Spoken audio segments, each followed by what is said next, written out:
Welcome to MasterGamingVR. Today we're going to be doing something a little bit different. It's not quite VR related, but it does involve a number of the longtime viewers of the channel who, at this point, I just consider my friends. I wanted to give something back to them for the support that they've given me over the years. So I turned to my other passion, aside from VR, D&D. I've never DM'd a campaign before, and I've really only played in one long-term game. Most of them have never played D&D before or played very little, so this should be interesting. We're going to make a lot of mistakes along the way. I know I'm going to make a lot of mistakes. We're several recordings in, and I know I've made so many mistakes at this point. So please keep that in mind before any angry comments or shit talking down below. If this is successful, then I might spin it off into its own channel, but for now, it's going to stay tacked on here, as it is a game with the community of this channel. And it was important to me to do this intro and explain why this D&D sort of themed thing is popping up on this VR related channel. It's because this is a community game with members of this channel, so I felt that it was appropriate to get it kicked off here on this channel. And if it takes off, great. We'll do something with that. If not, and it stays just sort of a community thing between friends, then also great. So who are these players I keep talking about? Hopefully you should recognize a number of these names as we've done some videos together in the past. Actually, I believe all but one. So first up is the DM of a game that I am a player in. This is SFSBen from SFS Studios. He is a former coworker, a real life friend that I hang out with, and an indie game dev who has released games such as Inevitability, Rekindling, Operation Zeta. All of those are on Steam, and rumor has it that they're coming to Xbox and Switch as well. So go check him out. He is also streaming on Twitch. I believe his schedule is Tuesdays and Thursdays. He streams over at twitch.tv/SFSBen. Go ahead and check him out over there. He does his art process and a little bit of dev work on stream. He is playing the human character Willy. You can see him in the background there with the red. Uh, Next up, we have one of the oldest members of the community, Barnaby, also known as Barnaby Jones. He has worked on several games that I've taken a look at, such as Rio Re and Cartridge Monsters. He is playing the Dragonborn character, Phil Hendry. Up next, we have one of the most active members of the community recently, Shale. He's recently started streaming and can be found over at twitch.tv/Shale3. Shale is playing the goblinoid character Ginge. Last but not least, we have our great trap finder from the Redemption Guild videos of long, long ago, Frazz. Frazz is Frazz is also in the VR development space, and has also recently started streaming over at twitch.tv/Frazz_66, Frazz with one Z. Frazz is playing the gnome character, Eadi. I, of course, am Master Shadow from Master Gaming VR, and I will be overwhelmed as the dungeon master of this campaign. We may add on other people or have some guest stars eventually once things get settled down. It's been a bumpy road, a very very dramatic first few episodes here. At this point, as of this episode, everyone has had an individual session 0 to start the scene for their character and get used to the tools we're using. I do have those recorded. At some point, I might release those as well if there's interest. But for right now, we're going to start on a level playing field. No one is going to know anything about anyone's past. So we are starting fresh in session 1.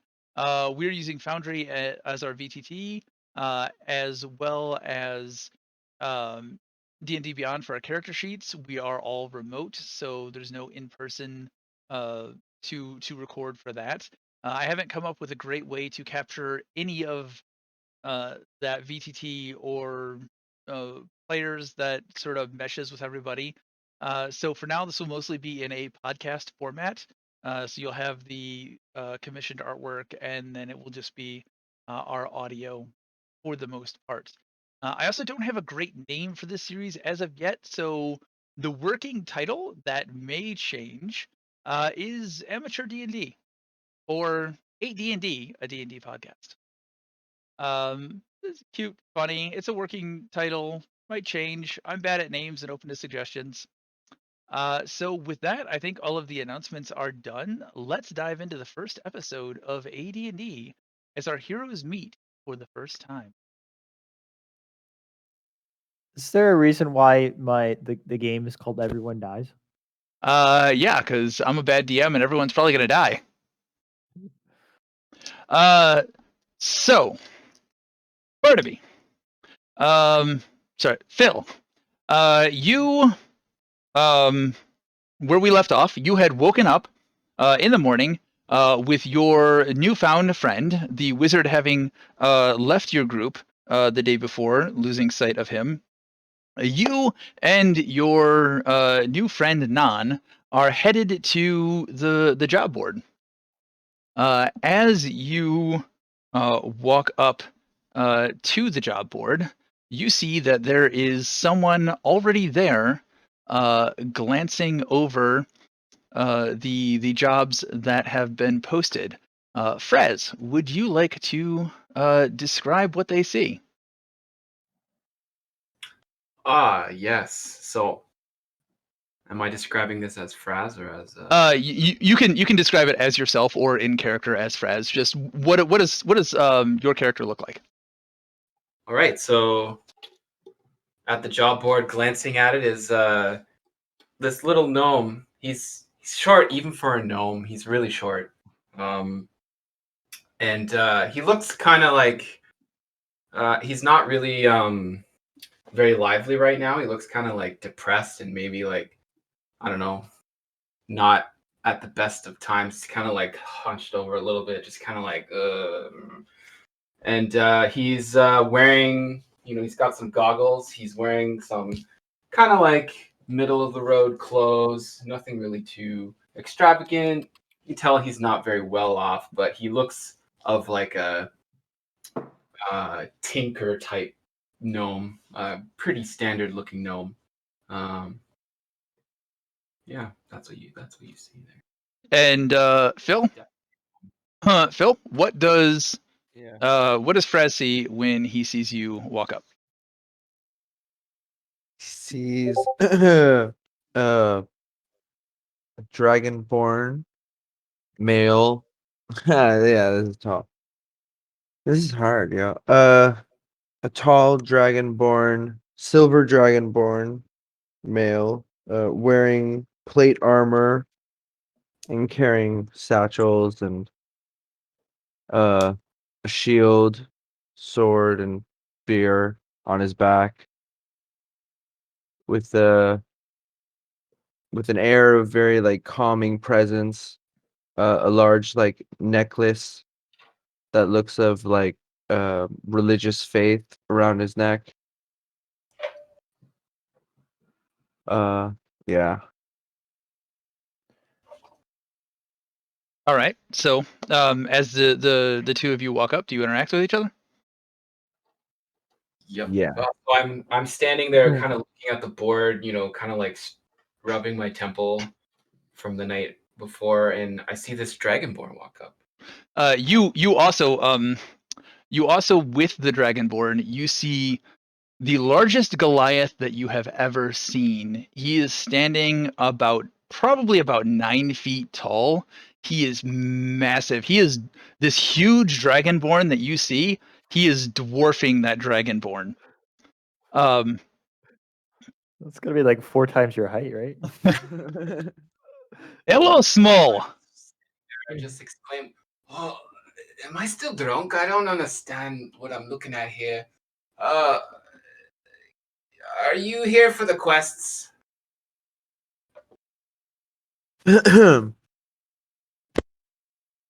Wait. Are you talking about me or Non? I think we're both together, so I imagine he's talking to both of us. Okay, because yeah. Just DM note. In most cases, Non's going to take a backseat to you guys interacting with each other. Non will interject when he needs Okay. to, but for the most part, he's going to be mostly quiet. Right, you're just talking about 9 feet. I was thinking because I'm not. Because I was just he was very imposing about how tall he was on me earlier, so I instantly was like, oh, they're just talking to him. Well, so Yes. I can't even remember what he said. Sorry. so Frazz is a gnome, so he's very short. So both of us are exceptionally tall compared to him. Right. Yes, friend. We are looking for other adventures. We're going to tackle some of these jobs with my new friend here, and he claps the Dragonborn on the back, and just big ear to ear grin, very very jolly, very friendly demeanor. I gotta be honest, mate. I didn't expect to see a dragonborn around here. Yes. I'm just recently having been sent out from my hometown on a quest. And I'm looking for very specific things, so I need to get around, and that's why I've agreed to go along with this very aggressively nice giant. It just I say that. big grin, I say crosses that his with like arms. I say that with like a very like grin, but like I'm like kind of like, oh, this guy's getting on my nerves. Yeah. Not just like grinning and smiling, looking down at you. Yeah. All right. Well, you seem like a pretty friendly pair here. So let's take a look at the job board and let's see So, maybe. What as you come to this realization, Ben, you have finished your breakfast and left the Stone Hill Inn, and about this point in time, you would be walking up. Please describe your character. So you guys see a rather large human who's got very long, like tangly hair. He's got a very large braided beard. He's pretty dirty. He's like, it looks like he kind of tried to clean himself, but he didn't do a great job.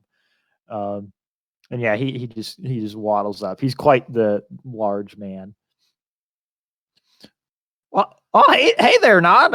I see your friend's awake now.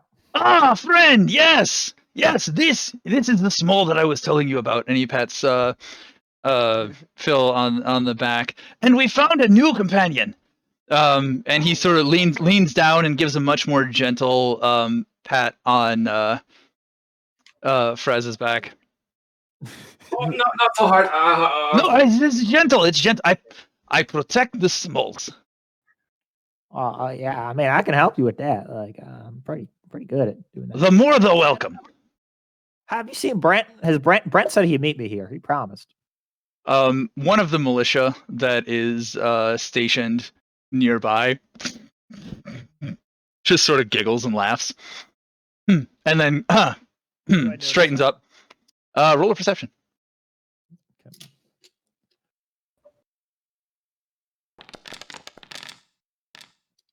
Yeah, we'll say you do. He wasn't hiding it. Did something happen to Brent? I walk over to him. What are you giggling at? Brent called in sick today. Oh no, that's not good. Yeah. I'll have to send him and his wife something. Huh. I think the wife's probably the problem. She was, from what my missus said, really pissed about the tab he racked up last night at the bar. She is so pissed. That was me and my friend Non over there. That wasn't him. She don't know that. He starts chuckling him to himself. He's a spitfire. He's gonna kill him. Is what she's gonna do. I know the type. It's all good. Well, tell Brent I'm looking for him, and I hope he feels better. Yeah, will do. Oh, are you guys drinking away your sorrows too last night? I wouldn't say sorrows. I don't really know enough to have some. Listen, I've had a wild past 24 hours. I kind of woke up. I had this big bump in my head. I got some writing on my arm, and I don't know what I'm really doing here. Well, at least you didn't get attacked by a white dragon. A white dragon? You saw a white dragon? I got attacked by one, lost most of my family. Oh no, I'm sorry to hear that. Yeah, so I was drinking my sorrows away last night. Oh, let's go get that dragon. Well, let's hold on now. Maybe with 1, 2. Maybe we could do it. I think we should help out around here first. Maybe we can get some help. That's a good idea. I know my buddy Brent. He's a reliable guy. He'll probably come with us too. And we got Nan. So. The guard just starts giggling again. He puts up a hand. Nope. Stone face. Guarding. So I'm embarrassed to say this, but like I can't read. So anything interesting on this job board here? I'll take a look at the job board and maybe relay that information. Okay. What was your name, friend? I think my name's Willy. I'm not too sure. You can call me Willy. Willy. What about you? It's nice to meet you, Willy. My name is Eadi. Eadi? Eadi. Eadi. Okay. Eadi. You Eadi. What about you? My name is Phil. It is a pleasure to meet you, Willy. And Eadi. Pleasure to meet you, Phil. Eadi or Eadi? Eadi. Okay. Eadi. Eadi. My name is None. Eadi. We know who you are, Nan. Everyone knows as well. This one does not. He gestures to Eadi. It's nice to meet you, big friend. And I just like pat his, I don't know. Pat his shin. Like, do you use your thing? yes, I do. Excuse me? Okay. So you see Eadi reach down to his belt, adjust a little dial, press a button, and he starts to grow in height ever so slowly until he reaches about twice his normal height. And then he sort of pats at the thigh instead of the shin. Changes, adjusts the dial, presses the button again, and slowly comes back down. Oh, you're one of the magic types. Do you have any kind of spells or anything you could help with bring my memory back? I'm looking for some magic types for that. I don't think I have anything for memory. Let me see. And I'm just gonna like look through my book really quickly while I check my character sheet. Okay. What about you, Phil? You got any magic tricks you could do? What? I do know how to heal some wounds. That is a very important part. Can you heal my brain though? That's why. Can I heal your pain? My brain. Your brain. I can't heal such deep personal wounds. No. Those come from another kind of healing. What if we tried knocking you on the head? I mean, that's how I got here. I mean, that could work. I would be open to the idea. I got a staff right here. I could try it. All right. Okay. I bend down. Okay, I'm gonna try to knock him on the head. Roll to attack. Roll an attack. Roll to attack. With my, I don't resist it. Oh, okay. He's not resisting it. Roll damage. Yeah. Of course. Yeah. What the heck? What? Oh, it's hit plus 1d6 minus 1. 1. So 0 damage. Wow. Did you hit? This gnome edges up on his walking stick, kind of like a baseball bat, lifts it up over his head, swings a little bit, thwack.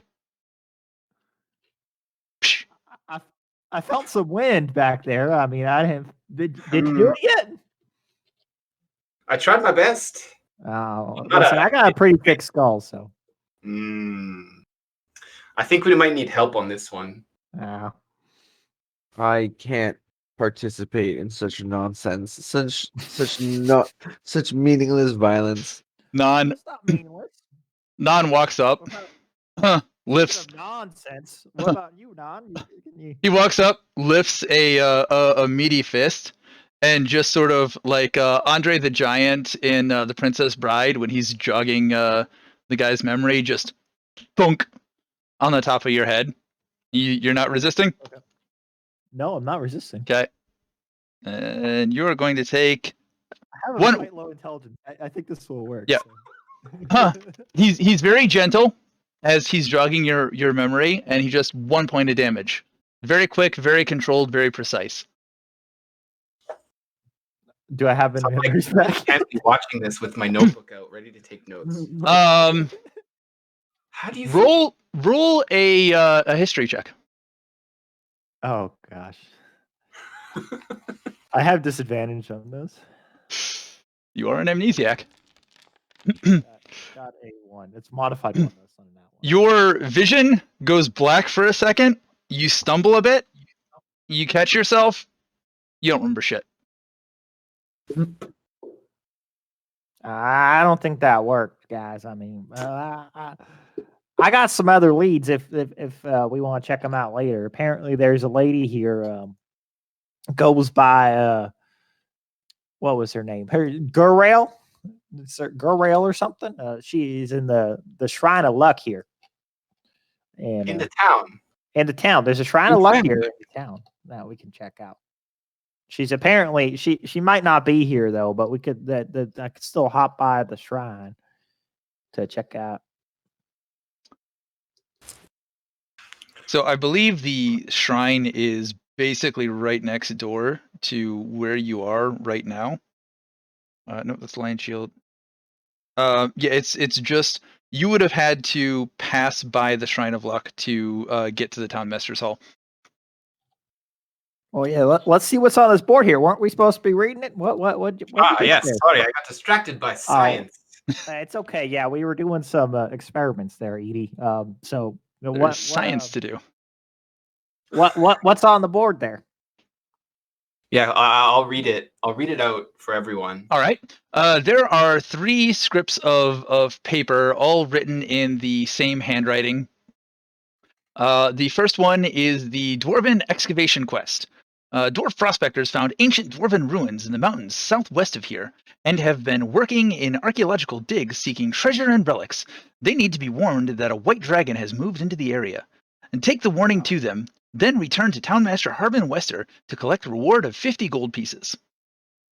You think that could be your dragon? That's very likely. It's my dragon. A second quest, Nomergard Quest. A clan of reclusive rock gnomes resides in a small network of caves in the mountains to the southeast. The gnomes of Nomergard are known for their magical inventions, and they might have something with which to defeat the dragon. Get whatever you can from them, and bring back something useful, and don't want to keep for yourselves. Townmaster Harbin Wester will pay you 50 gold pieces for it.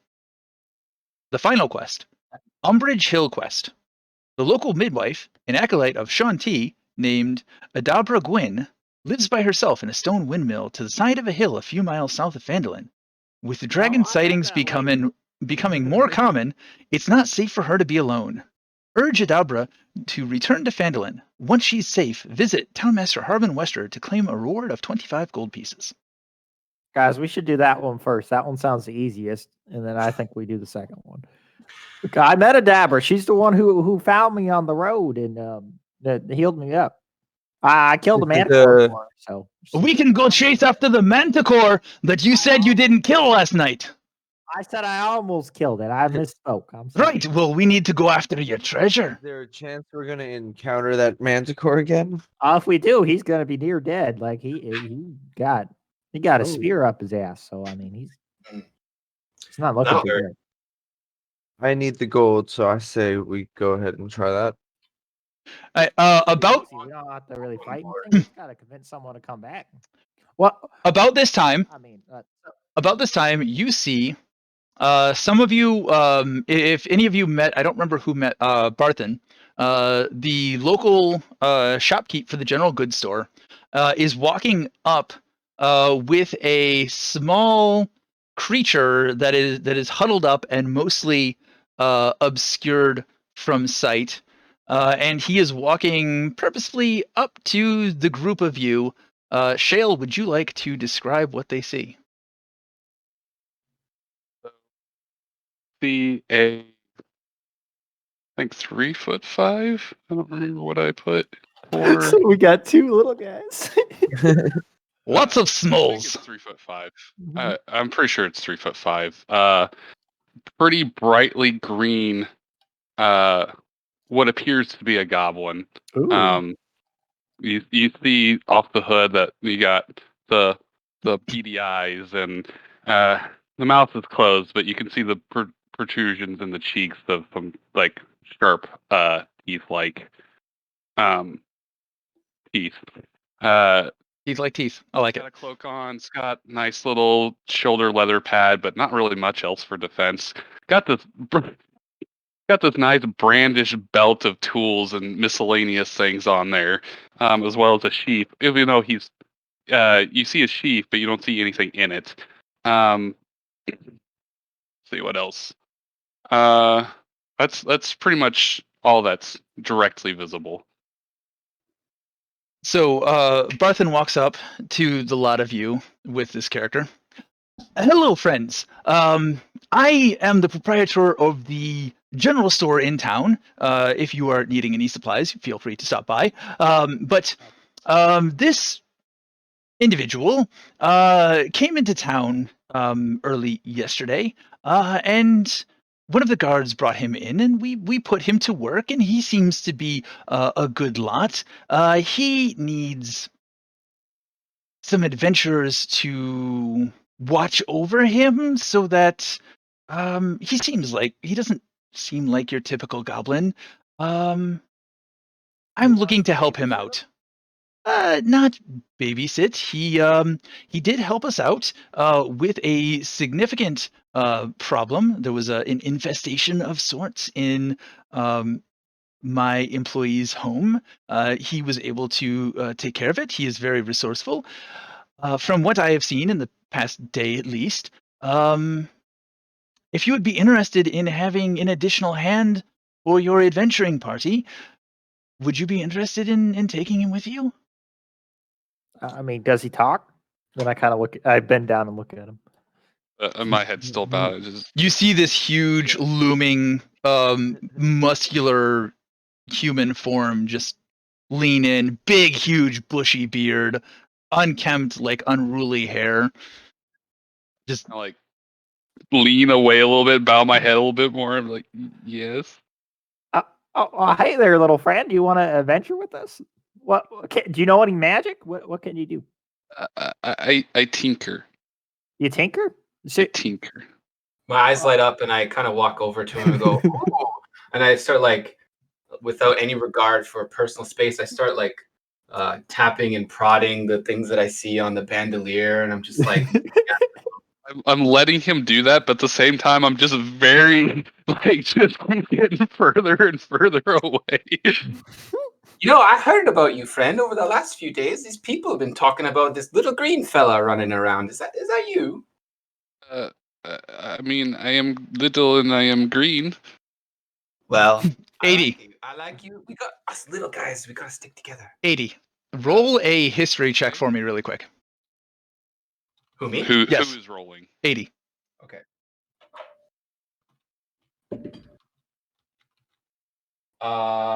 It is a 7. Yep, never mind. So I don't really recognize him, but my name's Eadi. What's your name? Eadi? What culture is that? I'm a gnome. Yeah, so Far away. really quick, if you guys want to re-describe yourselves just really briefly, what he sees, because he had to step away for a second and didn't get those descriptions. like- just quick overview of your out of character overview. Sure. He finally So looks up. I see your I'm a gnome. feet. Short. I'm maybe a little bit taller than you, but I'm like, yeah, I'm pretty damn short. I don't actually see. I see most of you then, even with my head bowed.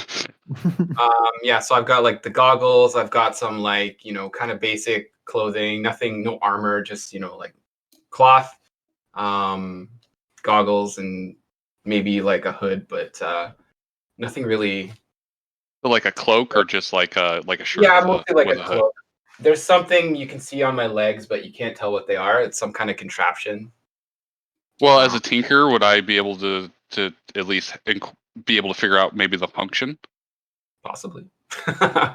Roll See for now as my roll a straight intelligence check if you want to do that.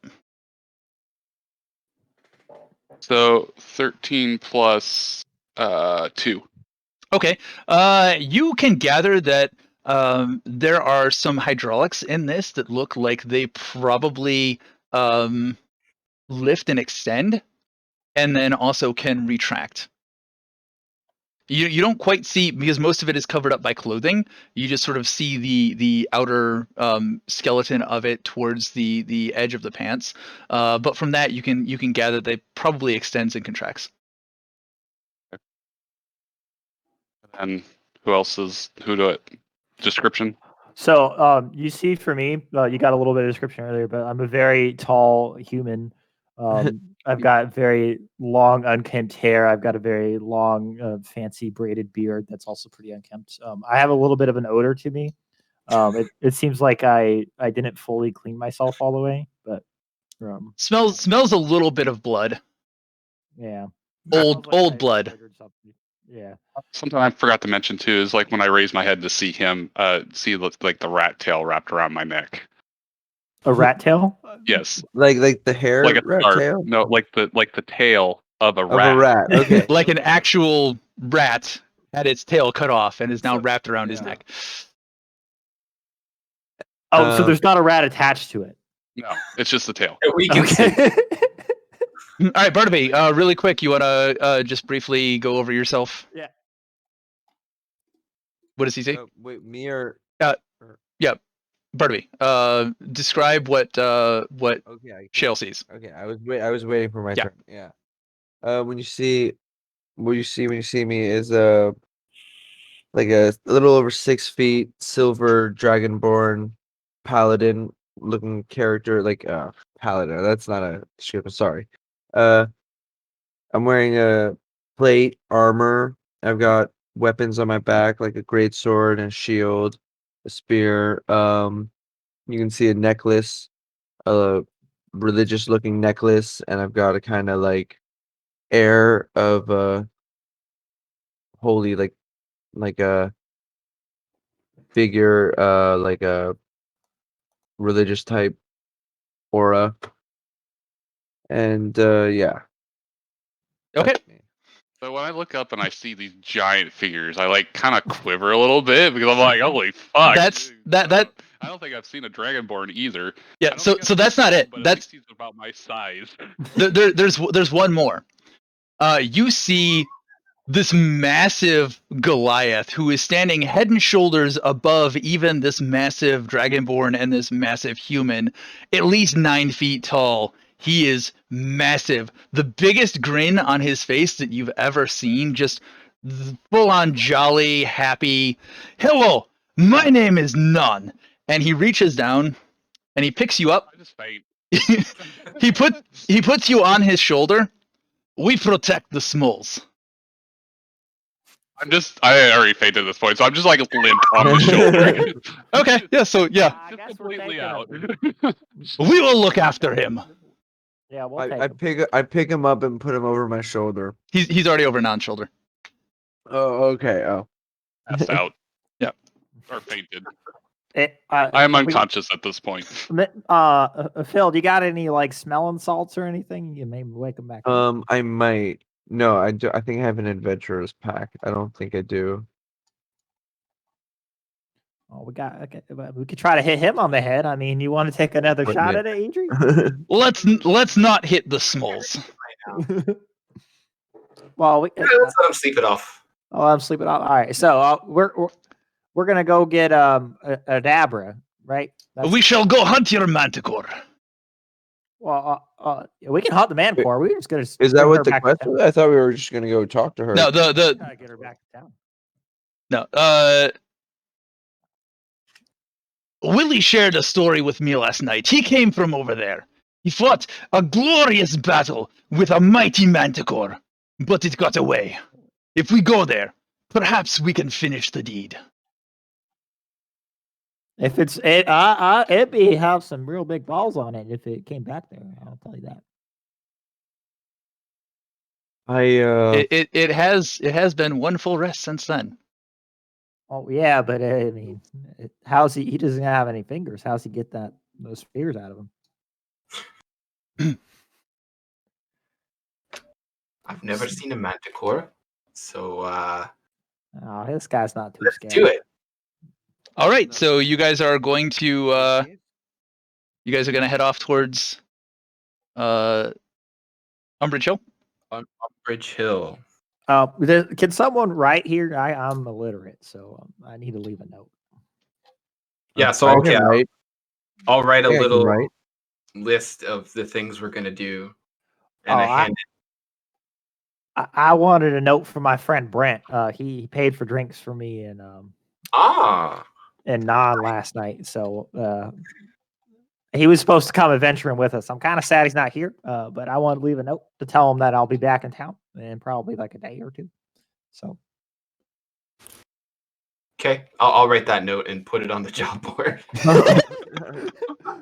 I think he might see it there. He'll mention. Well, the guard that was giggling earlier is over. He's eavesdropping on this conversation. Big shit-eating grin on his face. I'll take that to him. Do you handle it? Insight to see if he's actually gonna do it. Yeah, sure. Go ahead.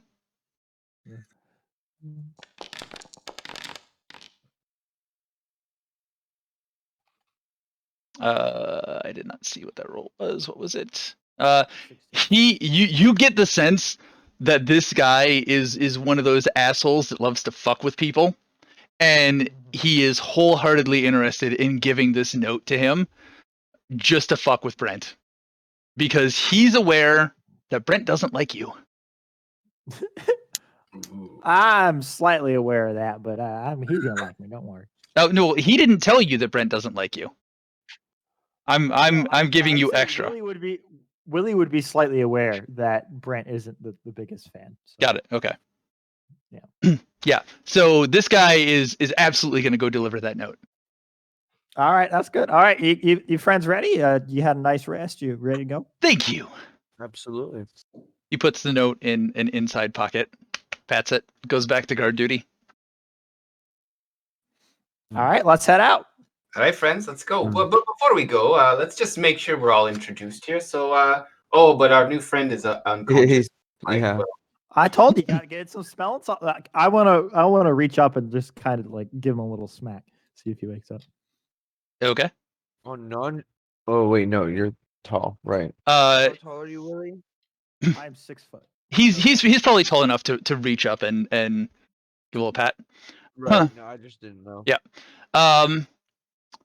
Chill, you feel a little pat to your cheek, and you come to consciousness, and you are sitting up on this giant Goliath's shoulders, probably the highest you've ever been. Big reassuring smile as he looks over at you. You get a feeling of just over exuding friendliness from this guy. And he's keeping you up high away from everybody. Does he have any clothes on? Protective. Does he have clothes on? Yeah. Yeah, he's fully clothed. It's sort of flowing robes almost. They are form fitting, but they look loose enough to provide ample mobility. Okay. So I come to and I start falling because I'm like this. He's got a hand on you. Quick, Yeah, I see this giant smile on my face. I'm like, ah! It's fine, friend. It's okay. It's fine. I protect the smalls. You are the smallest one here. And you are very, very big. That I am. Well, we're gonna go to a lady at a windmill that I met last night. So we're gonna have to get her to come back to town. We're gonna kill a manticore. You ever see a manticore? Fighting is not really my thing. And what is a manticore? A manticore I'm very is uncomfortable right now. well. Listen, me and me and the non here, you got all the manly stuff covered, so you're good there. You just gotta come hang out with us. You make your little trinkets, and then it'll be good. We will protect Can you. I hide in Big Man? You Yes. can hide with the big man. Yeah. You can stay here. Okay. But we gotta do that. Well, a manticore is this big flying creature. It got some quills on their tail. It looks kind of like a. Oh, you'll see it when we see it. He's pretty hurt. We can get him. Don't worry. Is the shopkeeper still here? Like in the vicinity? He started to walk off after it looked like you were gonna go with him. I think he Oh. just dumped you on us. I just like look at him as he's walking away, like, what the hell did you get me into? It's adventure stuff. You'll be fine. You're an adventurer now. Okay. You're an adventurer when you killed the rats. Yeah, that was not something I normally do. It is now. Oh, you're gonna kill a manticore with us now, buddy. It's gonna be great. So amongst all this like freaking me out chaos, I noticed the hydraulic leg thing, and I like jump off the Goliath and I run over to it. I'm like, can I look? Look, don't touch. Oh, okay. Do And I you just like? kind of like put it aside so we can see the full contraption. It's like braced around my legs. There's two of them, one on each leg, and it's kind of like attached to my legs. So is this hydraulic system? Yeah, so I'm intrigued. You know your stuff, little guy. Yes, I call it my Fito Extendo. Makes me nice and tall. So is its extension? Does it do anything else? Well, it could do other things, but let's leave that for another day. Oh, It's quite dangerous, actually. can you like jump real high with it, or can you fly? Or In a way. oh, we might need that for the manticore. Like if you could jump up and get on his back and like start stabbing him in the neck, that might be necessary. I don't do much stabbing, but yeah, maybe. You recall Otherwise, I could throw our goblin buddy here. I could probably throw him on the manticore. So. Oh, please don't. You But could do- I feel like this would be good for if you were in tight situations and you need leverage. You can get under things and use the hydraulics as oh, mechanics. Willy, you recall the attempted hit to the back of your skull a few minutes ago?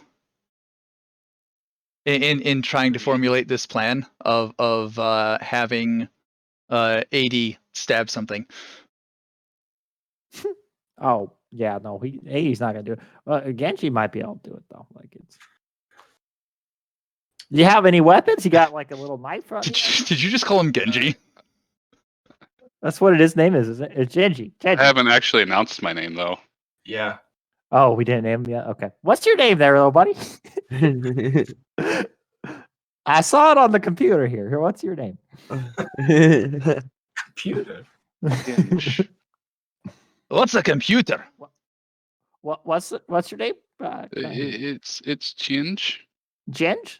All right, there, Ginge. What do you got? You got like a knife or something? Like what? How? If we get in a fight, what are you gonna do? I'll probably try to run and hide. To be honest. No, but we don't need that. I heard from the shopkeeper you killed some things for him. So I did, but it was smaller than I am, and it was quite a. It was the first time I had actually killed something. Well, what'd you kill it with? My dagger, and I pull out this like. Here, let me. I'll just post the picture so you guys all can see. Okay. Just imagine him like pulling out something as large as him. Oh, it's pretty decent size. You'll. I want to keep the proportions of what's actually in the portrait. Okay. And that will help you. Oh yeah, you've actually got a commissioned picture. Exact physical details, but that's a good representation. For the Ooh, I like so that. very jagged, very awkward looking like shaped dagger. It's definitely not a straight blade at all. It almost looks like a ritual knife. Just the way it's designed and the fact that it's very aesthetic as opposed to necessarily functional. I like that. So, Disciples, Ginge, I have a Eh. I have a dagger and I also if I have throw you, some poison. oh, so if I throw you on the mana core, you could cut a hole in him and pour that bottle into the wound. Oh, no, please. And then no when throw. when the mana core comes back down, I'll catch you. It'll be great. No throw. No, I don't want to be near this monster. All right, sounds like we got a plan. Let's talk along the way. I don't. Yes, I don't yeah, like that's a this. good plan. Let's go. This is gonna be a fun time. Friends. Let's I go. assure you, Ginge, we'll all protect you. Okay. All right, so we're heading. South. Hey, Willy, you know where we're going, right? Yeah, I know where we're going. I was there yesterday. We're going south. All right, lead the way, friend. All right, Willy, make me a survival check to see if you can retrace your steps. Okay. Yeah, okay. With relative ease, you follow the path that you took earlier. You can see where your tracks were cutting through some of the tall grass, and you just retrace your steps exactly as you were. Takes you. Dabertucker would be thrilled with me coming back with a merry band of people. It takes you a couple hours to get there. And when you do, you, Willy, are very excited by what you see. And let me pull up the Umbrage Hill map. Built on the slopes of Umbrage Hill is an old stone windmill surrounded by an iron fence. A large winged monster with a spiky tail is trying to knock down the windmill's front door. A woman appears in the second floor window, waves at you, and yells, "A little help, darling? Willy, is that you?" He's back. Yeah, the bastard's back. Help, please, a little help. Does he still have the spear in him from yesterday? He does not. The javelin is not there. I immediately pulled my sword and started running. Let's go, friends! All right. Let me hold on a second. Let me pull up the map. Oh. So I'm not charging. I'm kind of like Open. all right. Hanging back a bit. So You do not own a token with vision on this scene. yeah, give me a minute. Give me a minute. Also, did you see my PMs? Not yet. No, I will look in a second. Okay. I am setting some shit up. Let me get your players out here.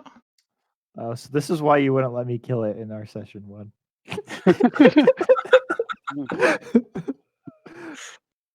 I almost killed it. Damn. If I was tracking damage, maybe. I did a lot of damage to it. I probably did like you did a metric fuck ton of damage. You're probably up front. I'm charging. Where is? Well, hold on a minute. Let me get everybody on the board. I'm going. I'll be right I'm back. gonna update the token yeah, same. portrait. Yeah, we can do that later. I'm not gonna do that right now. Okay. Because I think I have to complete. Well, let me see. Can I? It'd just be easier to see with the color. Yeah, I don't think it'll do it if unless I delete the character and recreate the character. Okay. I'm doing the import now, but I don't think it's going to update the image. Yeah, it didn't update the image. You are the pale white token. Okay, so well that wasn't what I wanted to do. All right, let me throw our buddy on here. You can die. All right, so he is pounding on the front door. Yeah, that's probably good enough. Huh. All right, so you guys are here. You see Adabara out the second window, screaming for help, yelling to Willy, and Willy has charged off towards this Manicore. The Manicore seems to be fairly focused on trying to knock this door down, just sort of hurling its body at it. Willy, go ahead and roll me a perception check. Should I be able to see anything, or is it totally black? You should be able to see something. I only see the top row. Yeah, I think there's like a border. Yeah, there is. Okay.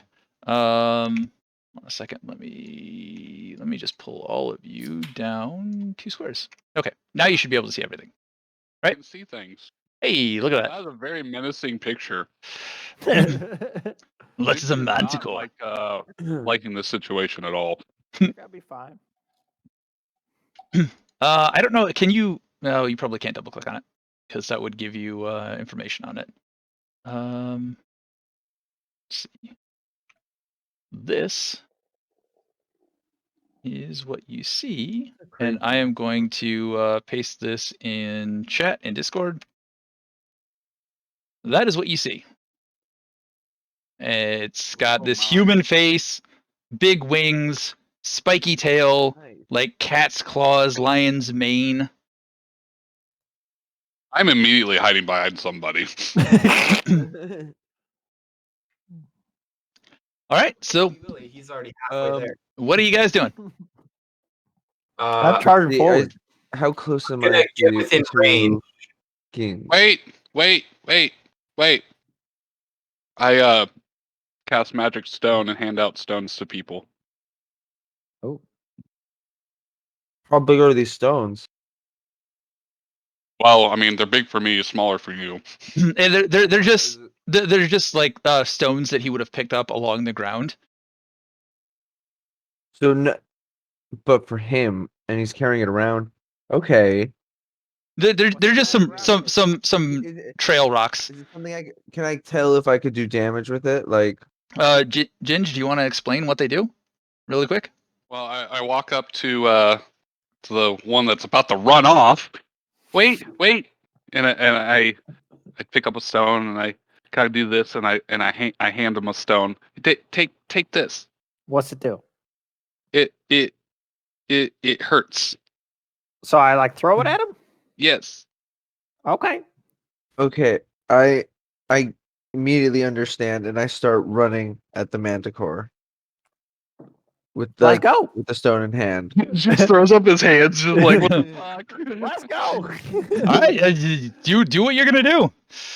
I will tell you when to roll for initiative. Well, I can't tell how.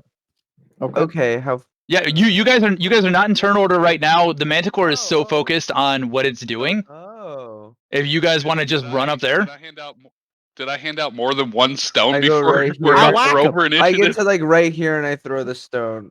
okay. Phil, roll for an attack. Using Yeah. Ginge, tell him what to add to his D20 roll. It is your spell attack. It's my spell attack. It is your spell attack. So it's gonna be +4 for spell attack. All right. Phil, roll a D20. Yeah. Add +4 for his spell attack to see if you hit the manticore. I rolled an 8 then. 8 + 4, or just a straight 8? No, I have 4 + 4. You see, you throw this rock and it whizzes right by the manticore's head, smashes into the side of the stone windmill, and sort of there's a little magical of an explosion, and chunks of stone go flying off.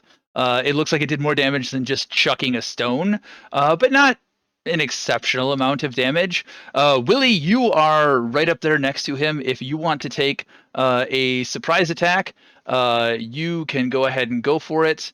Nan was running up there behind with Phil, and then everybody is going to need to roll for initiative after Willy takes his first That's attack. with advantage, right? Why would? Yeah, sure. Surprise. Yeah, sure. We'll do that. So I'm trying to kind of like get close enough where I can see him, but I'm far enough away. Do you think from this spot does this satisfy that? Yeah, probably. Yeah, anything that you want to do will have range on it. Yeah. But like that wall's not going to get in the way. What did you roll? You rolled a 14. Actually, that does hit. Go ahead and roll your damage. Oh, I shouldn't have done. I'm raging too. I assumed you were raging. Yeah. It's pretty much whatever we fight, I'm gonna rage. So that's +2 as well, so 13. All right, so 13 points of damage. I got 3 for initiative.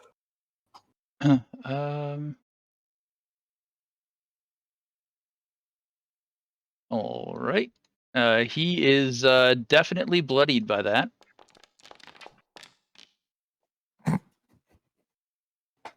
I got a 4 for initiative. It's better than my 3. Are we rolling initiative? Yes. Roll for initiative. I got a. Yeah, the 2 people who said they were attacking. 16. Well, the one person who explicitly said he was attacking, and then the guy who was right up there next to him with the intent to attack, got to take surprise round attacks. If you guys had said you were doing something other than standing there, you guys could have gotten surprise attack rounds on it. Oh, I was but absolutely just standing there. I was Yeah. hiding yeah, I went stones. Oh, you're gonna go attack? Fuck this. yeah. I have 3 stones for myself, by the way. At this point, we're rolling for initiative. So, Eadi, Ginge, and Phil, you guys need to roll for initiative. I got 16. Oh, sorry. What did I say? Can I just say what my role was in there? Does that work? Do we have to Um, do D&D? Okay. 80 got a 3. Role in Foundry? Um, 'Cause Yeah, you can Beyond's just set not your role. linking it. I don't get it. But Did yeah, you do the VTT yeah. or whatever the client add-on was? It says it's sending it to VTT, but it's not. I don't know. You gotta Uh, re-enable the plugin every time you open it. So if you Yeah. haven't done it this time, you have to like click at the top on Google Uh-huh. and enable it. But like it says I didn't really, but like this time, but it says right now D&D has access to the site. Beyond 20 has access to the site. Hmm. Yeah. I don't know. But I'm getting dice. So like, Ginge, did you roll initiative? 16. 16? 1-6. The scaredy cat goes first. All right, Ginge, you are up first. Oh no. I see that. I smelled the blood because you said it was bloodied, right? Willy, did you roll your perception check? smell blood. I hit him. He's bloody now. But did you roll your perception check earlier when I asked you to? Oh, I did. yeah, you got a 16. Okay. You see that most of his wounds that were inflicted the other day have healed over. His tail spines are back. He looks much more fit after a night of rest. He healed his wing hole. His wing hole is healed, yes. Oh no. There is a massive scar across his face from the upper cheekbone all the way across to the base of the nose. It looks like there's a chunk of nose missing that didn't heal properly. Was that from when I I'm- did like the 20 damage to his Yes. face? Okay. Yeah, you know that's from you. That is a mark that you look on with pride. Quick question. How does talking work in turns? Talking's a free action. Yeah. On your turn, you can say something. Okay. So each Second per yeah. turn. each turn is 6 seconds. Well, each round is 6 seconds, and everybody basically is taking their actions all at the same time. We just have turn order to decide priority of who, Right. so that there's not chaos. But each round, so from Ginge all the way through till everyone goes, and then back to Ginge again, is 6 seconds. So bear that in mind. I got it. No great big long monologue speeches, probably. Yep. Okay. Probably. Ginge, you are up. What would you like to do? Did I hear you correctly saying that he was bloodied after his attack? You just saw Willy carve a huge chunk out of his hindquarters. So yes, he's bloodied. See, I'm asking bloodied because usually bloodied means that they're below half health. No, he is not. No. No, it He- just means he has blood. Yeah. Okay, that's what I want to clarify because that's going to affect what I do. Okay. Um, You see that Willy, this Manticore looks rough. He's got some scars on him. He looks like he's had a bad night, but he looks hale and hearty. And you see your newfound large human companion walk up and just carve across his flank with his massive greatsword and cut a nice deep gouge into his flank. Okay. Can I tell whether like he's like really rough off, or if he's still got a lot of potential to? He's got one gash across his flank. Okay. Um. Well, he got hit with the rock too, didn't he? No, the rock missed. The rock no, hit the he windmill. missed. The rock missed. Oh, dang.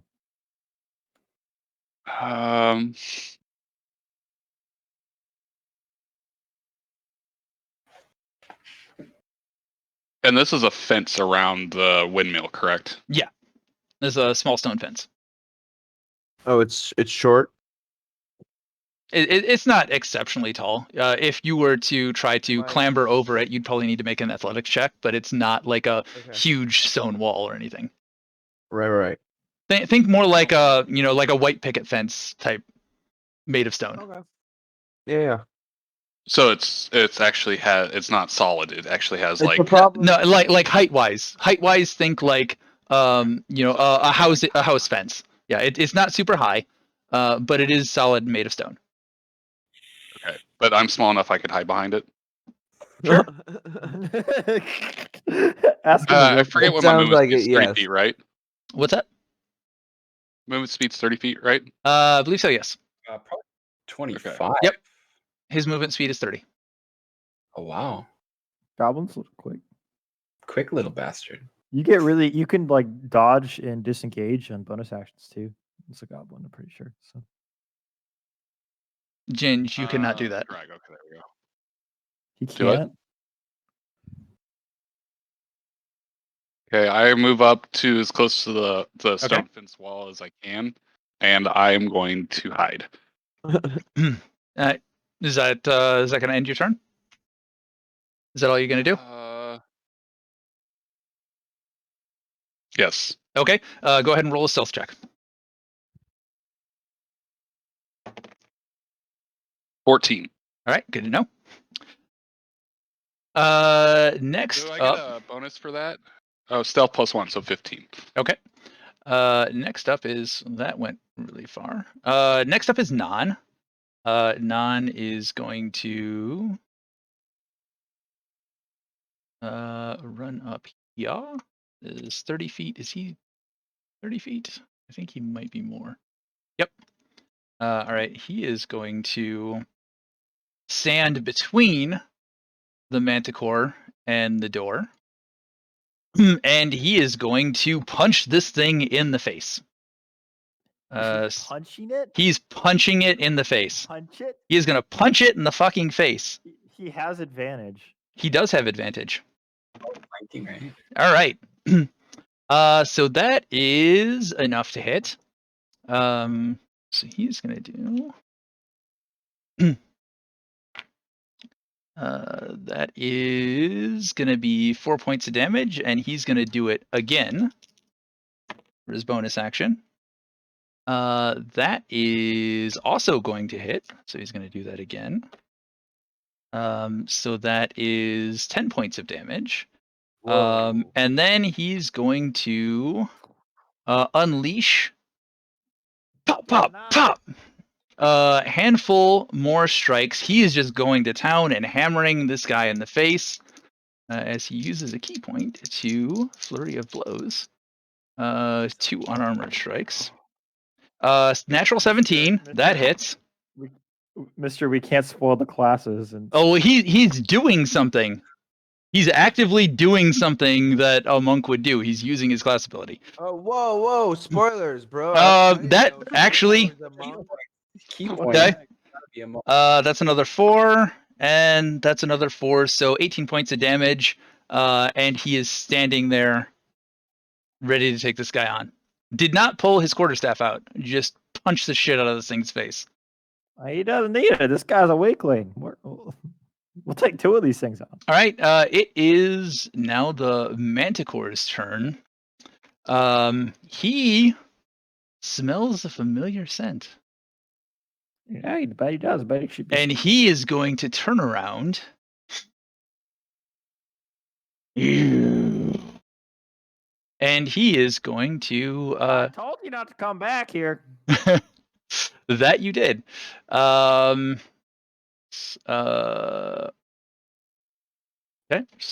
Apply that. Ah, shit. Okay. Okay, it's stuck. Good. He is going to take a swipe at you. Let me pull up his stats really quick.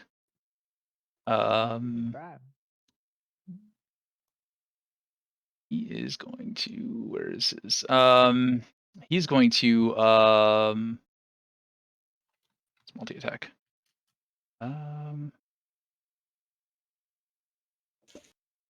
1 with his bite, 2 with his claws, or 3 with his tail spikes. Okay.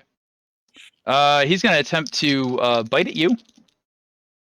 And take OC question real quick. 1 swipe at you. What's up? Wait, is that grid? Limited to telepathy. That's Willy. Do I have to Yeah. use that That's on my Willy. turn? Yes, that would be something you do on your turn. It would be like talking. So that is a what is this? You know what, I'm just gonna pull this up on D&D Beyond. Fuck it, because that's gonna be easier.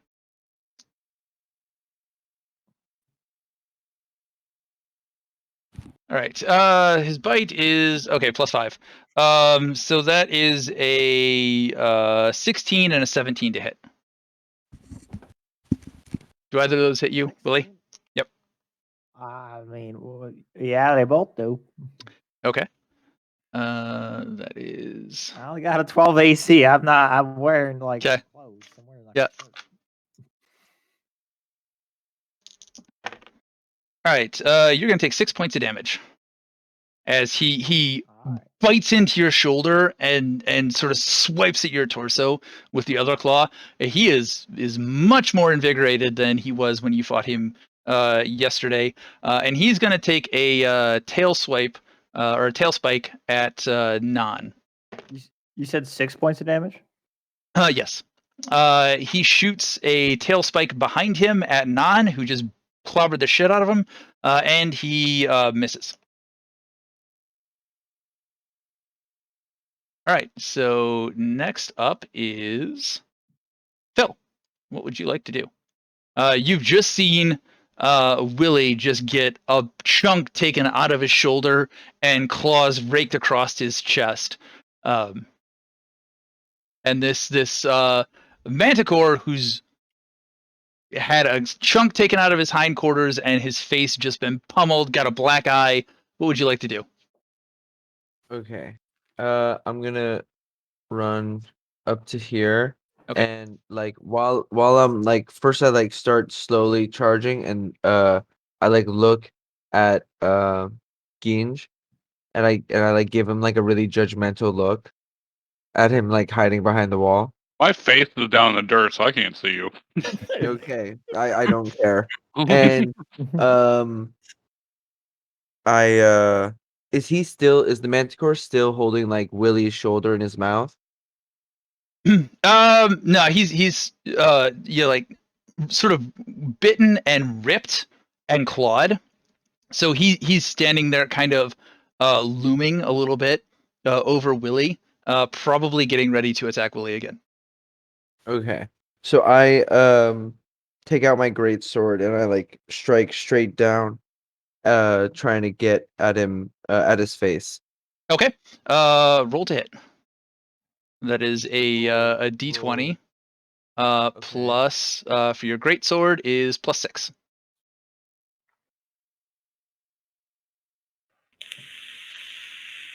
Okay, so I rolled a 13 plus 6, so 19. Okay.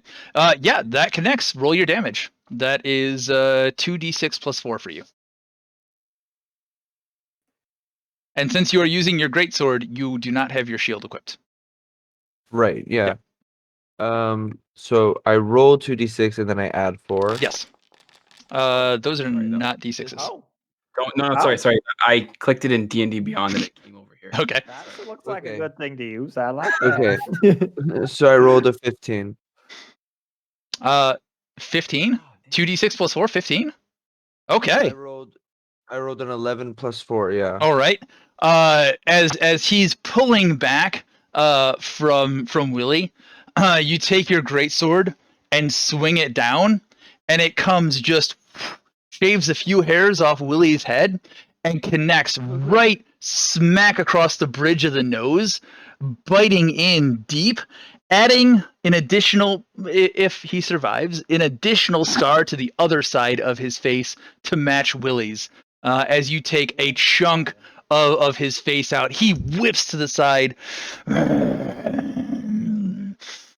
You looks at you, and he's now focused on you. All right, and it is back to Willy. It is your turn. Wait, I didn't get to go. Yeah, you are last in the initiative. There was the surprise round, and this is still the first round of combat. You are up next after Willy. I'm gonna hit him with my sword, and I'm gonna do. I'm gonna Ginge do was my. top of the round. Yeah, it's Yeah. not a new round yet. It's not. okay, gotcha. Yeah, it is still the first round. I am gonna do my great weapon master attack, and I have advantage. So Okay. I'm gonna hit him with my right sword. I'm gonna attack him. You go ahead and do that, if you can. That was with advantage. I got 24. I think that hits Whoa. Wow. 24 minus 5. him. -5. Yeah, so 19. That hits. All right. So I'm gonna do the damage. You all see Willy expertly wield this greatsword. He does a nice little flourish, Whoa. and then brings it straight down on top of the Manticore's head. I do 19 damage. Yes, you do. And at this point, he's recently taken a hit over here that's scarred over but still looks tender. He's taken a hit over to this side, and his face is split open and just blood is pouring down. And now he's just got a crack straight down the front of his face. Blood is pouring out. One eye is sealed shut. He looks like he is on the last thread of life. He hisses at you. He is so pissed off at you. Is that your turn? Guys, make sure to keep some of the head intact. I need it as a trophy. The head is fucking mangled at this point. Are you done? Is that your turn? Unless you'll let me try to mount him, which I don't think you'll let me. No, not as a bonus action. Yeah. All right, then Eadi, it is your turn. He looks really bad. Really, really bad. So I heard what Willy said about not hitting the face. So just gonna shout, "Don't worry, I got ya!" And then I shoot a firebolt at the body of the Manticore, Oh, Okay. attempting to preserve the face. Okay. The face is already cut to shit. Yeah, I'll go for the big target. Okay. could we heal it like post mortem to like make the face look a little better? I got mending. You can certainly try. Can I use mending on the Manticore head? Yeah. You can certainly try. All right. I'm gonna shoot my firebolt at this. Shoot your shot. Shoot your shot for the Manticore. Okay, so it's a 16. That's going to hit. Roll damage. Dope. 1d10. 1d10, just 1d10. Yeah. 10. Yeah. Okay. That's 8. Okay. How do you want to do this? All right, so The first, how do you want to do this of the campaign? right. Fire my firebolt as I'm kind of chucking it because I'm assuming it's kind of up a hill. So I kind of like, create it in my hand. Look at the thing. Maybe I like hit my belt a little bit to get a little bit of height, and then I just like line it up, throw it, lob it like a grenade, fire in the hole. Okay. So you adjust the dial on your belt with some of the things that you discussed on the way over here about jumping. You set it to an accelerated speed that you've never tried before. You press the button, and it shoots you up faster than you were expecting. But you had time to formulate the fireball. You were holding it for the right moment. It shoots you up. You jump. You get like a good 2 or 3 feet off the ground, and you just sort of lob it like almost like a basketball. Just lob it. It goes up right on his back, goes straight through, and comes out the other side, and then he just collapses right there, and he is dead. Can I go for a stylish landing? Ooh.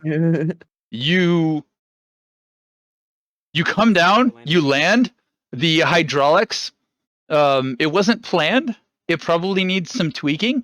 The hydraulics give way, and it shrinks really quickly, and you come down in the 3-point landing. Then I look down at it and I'm like, uh-oh. it might need some tweaking. It might need a little TLC if you take a break soon. All right, and with that, you guys are out of combat. Your first combat took only a single round to down a Manicore. Wow. I want to cut the head off. I want to cut the head off. Let me cut the head off. Go ahead and make we'll say a medicine check to see how well you can sever this head in such a way to preserve it. I want to use one of my inspirations for this. Okay, go for it. What? Perfect slice. You see Willy do that same flourish as before, and then come straight down. Clean chop, straight through the neck, straight through the bone. Beautiful. You have a manticore head. It's kind of heavy, but you can probably string it to your back if you have some rope. You are also once again covered in gore. As you did that, the arterial blood that was still fresh just spurted out in all directions. So you and anyone who is standing near you probably covered in manticore blood. Barnaby, Phil, were you next to him as he was cutting the head off? I was definitely next to him. All right, you're not as covered as Willy, but Phil, you're pretty. You got a good chunk of manticore blood. I'm wearing a face of like disgust at like the excessiveness of it all. You're so extra. Yep. I'm just kind of walking up now, seeing this scene. Hey there, friend. Looks like you want to keep the head as a trophy. I like that. You want me to patch it up a little bit for you? Yeah, if you can. Also, I think the quills on the Manicore might be valuable. You can maybe use them as like some shuriken, some ninja stars or something. Like, I don't know. If not, we could probably sell them if you want to try. Says the exceptionally smart barbarian. Listen, I know, but I feel like this innate knowledge of fighting creatures in me. So I mean, Okay. How big is the head? It's pretty sizable. If Willy were to try to strap it to his back, it would probably cover his entire torso. Which Willy is going to do. Yeah.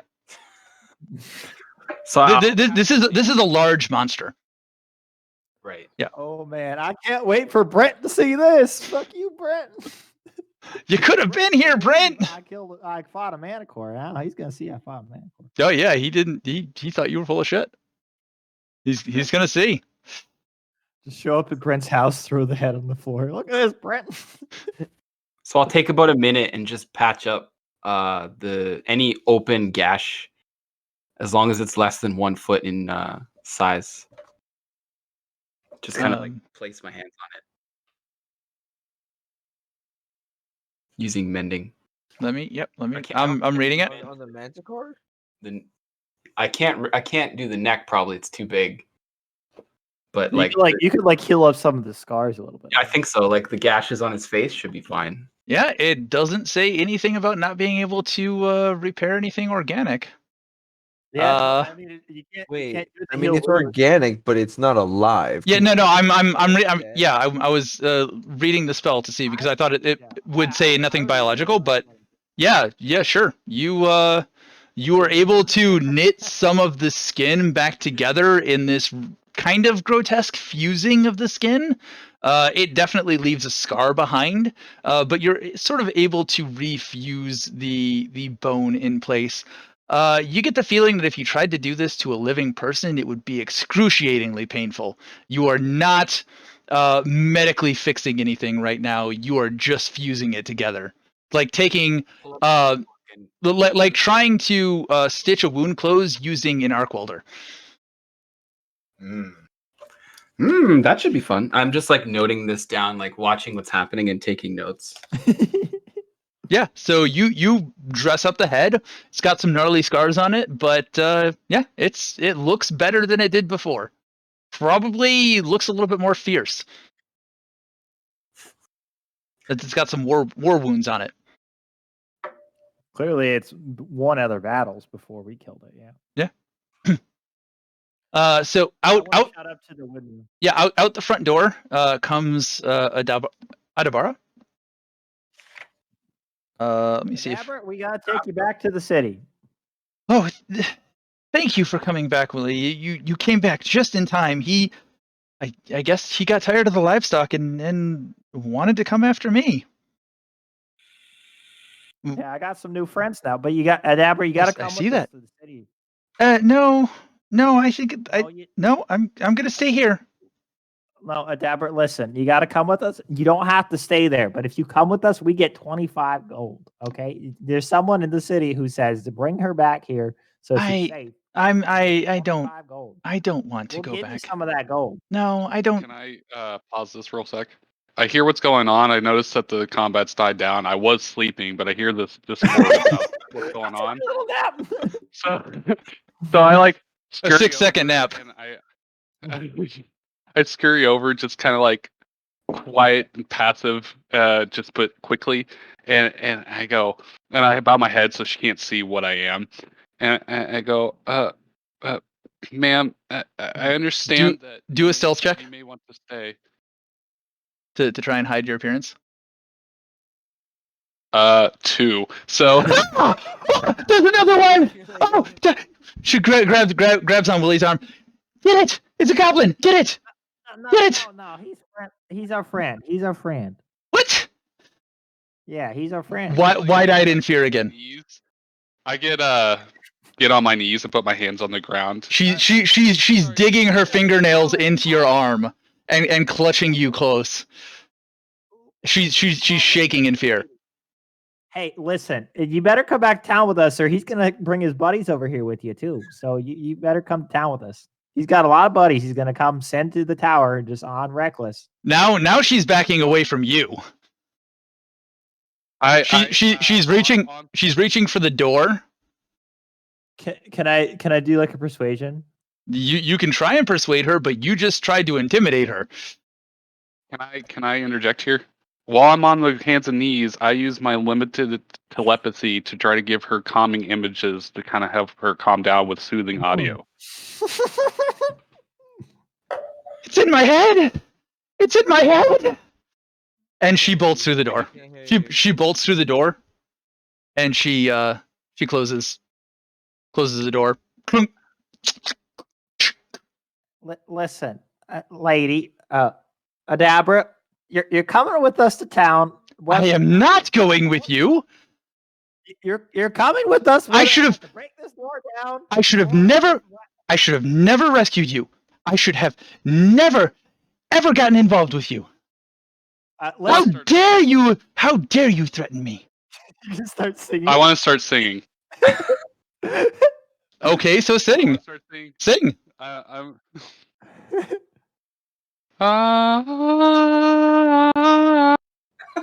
So as the goblin is singing, So she's terrified right now. She's absolutely terrified. Is I there wanna do an any intimidation. window nearby like that I can like catch her face or catch her like attention from? It's me. Hello, it's Johnny. However that goes. No, let me drop her in here and see what she Is there can see. any way I can figure out to try to diffuse this situation? Yeah, there are windows. Okay, so I go up to like the nearest window and I try and like persuade her. I'm like, I promise you everything's gonna be fine. We're here just to bring you back safely. All right, you have not traumatized her yet, so go ahead and roll a persuasion. At disadvantage because you're with these people though. What does that mean? Roll 2d20s, take the lowest. Okay. 2 d20s. Oh shit! I rolled a 19 and a 5. Do you have anything to persuasion? I have +2 to persuasion. So is that 5 plus 2? Or was that 5 Yeah. total? 5 + 2. All right. She's in. Okay, she rolled a 2. She takes a deep breath. She calms herself down. Your words your words seem to have an impact. She's trying to ignore that sound over there as you keep your eyes focused with hers, and somehow this reptilian draconic face is soothing her mentally. You sort of exude this aura of protection and comfort, and she starts to come down. I appreciate what you're doing, dearie, but I'm going to stay here in the windmill. If you must take something. She disappears from the window for a second. You hear some rummaging as she comes back with a note with her seal on it. It's a sealed scroll. She hands it to you. Give this to whoever is looking for me. I'm sure it will suffice. I am staying in my home. I am not leaving. You've dealt with the only thing that I have seen. My troubles are over. I'm gonna. I've been watching this whole thing. I'm gonna kind of like run up behind the dragonborn, maybe like jump up on his shoulders so he can see me too. In the window, yeah, like I'm on his back, and I'm like, I'm gonna also try to persuade her. I'm gonna, listen, you've only seen the manticore, but I know what else is out there. There's a white dragon out here. A dragon? Trying to bring it back. Yes, a white dragon killed my whole family. So I'm bolting at this point. I'm running the shit hell out of here. I'm gonna grab you. I don't let you leave. Do you want to try and resist, Ginge? No, I'm gonna let him pick me up, but I'm like running in place. Okay. All right. I pick him up and I put him on my shoulder, and like I imagine he's like right. I'm holding him up here, and he's right next. I'm squirming. Right next to the manticore head. Oh God, no! Now I want to resist. Now I'm resisting. All right. Now I want to get out of here. Make a contested acrobatics versus athletics, or if you want to do athletics, Ginge, you can either do athletics or acrobatics, whichever one you want. Acrobatics, I have a +1. Athletics is more like you're forcefully trying to resist him. Acrobatics is more you're trying to squirm out. Yeah, I'm 7. squirming. You got a chance here. I only rolled a 7. I got a 9. Nope, I got a 6. But I have a +1. I got a +1 acrobatics, which would be 7. Oh. I am going to rule in favor of him keeping you in place. Do you want to just re-roll? If we tie, you want to just do it again? I'm going to rule in favor of him keeping you in place. He already got you. You did not resist initially, and you tried to squirm after he got you there. So I'm going to lean more towards him in this scenario. Well, I'm like attacking the head. Then if I can't get out, I am the head. physically punching and kicking No, this no, head. no. Listen. We just healed that thing. I imagine I'm gonna pick him up and like hold him in front of me like a baby. Don't do fine. that. I'm still trying to run in place. Nan will come over, and if you hand him over, Nan will take him and just sort of Cradle him. Yeah.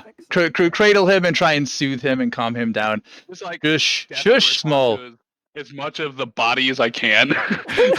It's okay. It's like I'm trying to climb a cliff face. I'm just like, It's okay, small. We have you. You are fine. It is fine. We will protect. So he's cradling you and doing that. Adabra goes a little pale at the mention of a white dragon. However, she is adamant and steadfast that she is going to remain in her tower. This is her home, and she will remain here. I have remained here through a manticore attack. I will remain here through a dragon attack. Here, take this note. Thank you for your time. She hands a potion of health to Phil. Thank you for saving me. Here is a health potion. If you need more, I do sell them. I'd only have a few more. If you need them, I will be here, but I am going to stay. And she closes the window and goes back inside. She disengages from the conversation. I'm going to shout in, lady, I'm sorry. The quest was to bring you back. It wasn't to bring some darn tootin' note back. So, like, we're going to break in and we're going to take you back, whether or not you resist or not. So I put my shoulder on Willy, and I say, it's enough. Don't worry. Let's not start getting violent over here. Oh, we don't have to get violent. Nan is also going to step in front of the door. Oh, but we could take her. Like, she's. I think that counts as violent, Willy. Listen. I'm just saying the quest it's for her own safety. She doesn't know what's going on. We can My prove friend. safety with this letter, I believe. My friend. I mean, we discussed this last night. We protect the smalls. She is a very small. We do not force her. If she wants to stay, that is her decision. That's how we're protecting her, is by bringing her back to town. There are some things you cannot do even in the name of protection. okay, so at this point, I kind of relax a little bit, and I like gesture to him to ease up on his grip, and I crawl up on his shoulder, and I sit, and I face him, and I go, "As someone who faced a lot of discrimination for what I am, I want to ask you to please leave this lady alone. I tried to help, but just because of my appearance, I made things worse.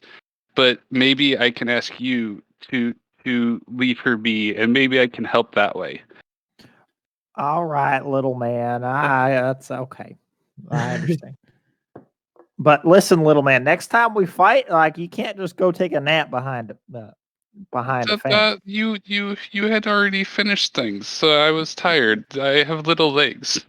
Well, listen, next time we fight, you're gonna come with me, okay? We're gonna go to the front. I'm gonna show you how it's done. You know. I don't like that.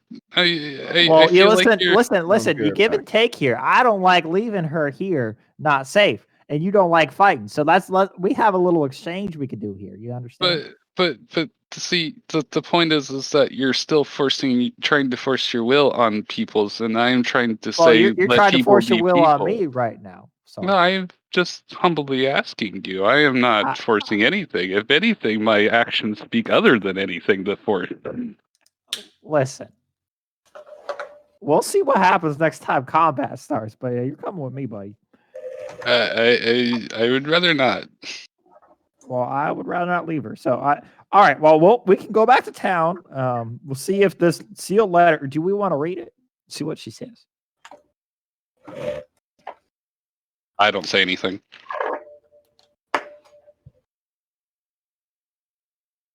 Phil?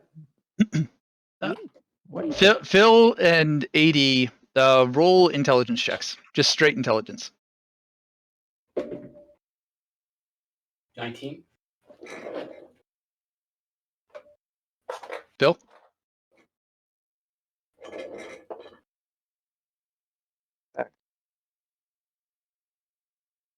I didn't catch what you said. Sorry, I'm back. I had to run out for like 2 seconds. Yep. Roll an intelligence check, really quick for me.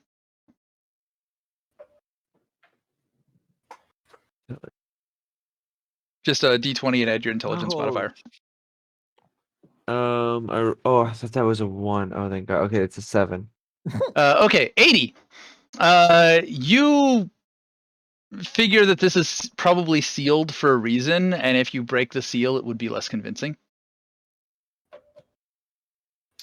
Well, Maybe we shouldn't open this. I think the point of the seal is that she did it, and if it's broken, maybe nobody's gonna believe us. But what if she's like, these people are crazy? Don't murder them on the spot. I think we might have to trust her. I don't trust her. Well, right now I don't trust you that much. But What are you talking about? I helped you guys kill this thing. I'm just on the giant person. I'm just looking back and forth as this is going on. your violent nature is definitely alarming me as well. I'm not violent. I'm just like trying to. It says I'm not violent. This is covered in guts and blood. Yeah. I'm just protecting the small, like non here. You have your place. Your place is obviously on the battlefield. Maybe not so much in talking to people. I'll have you know, I got a 14 charisma. That does not mean your decisions are wise. That's fair. All right, so we're heading back. We probably get back before nightfall, right? Yeah, it's probably just afternoon. All right, let's go back and turn in this quest and get some gold, maybe a level. Let's do it. let's go talk to Hadron. What's that accent? All right. Hadron. Oh, is that who wanted it? I don't remember. Willy, are you leading the charge back? Are you Yeah, I had guiding the I way? did the same path.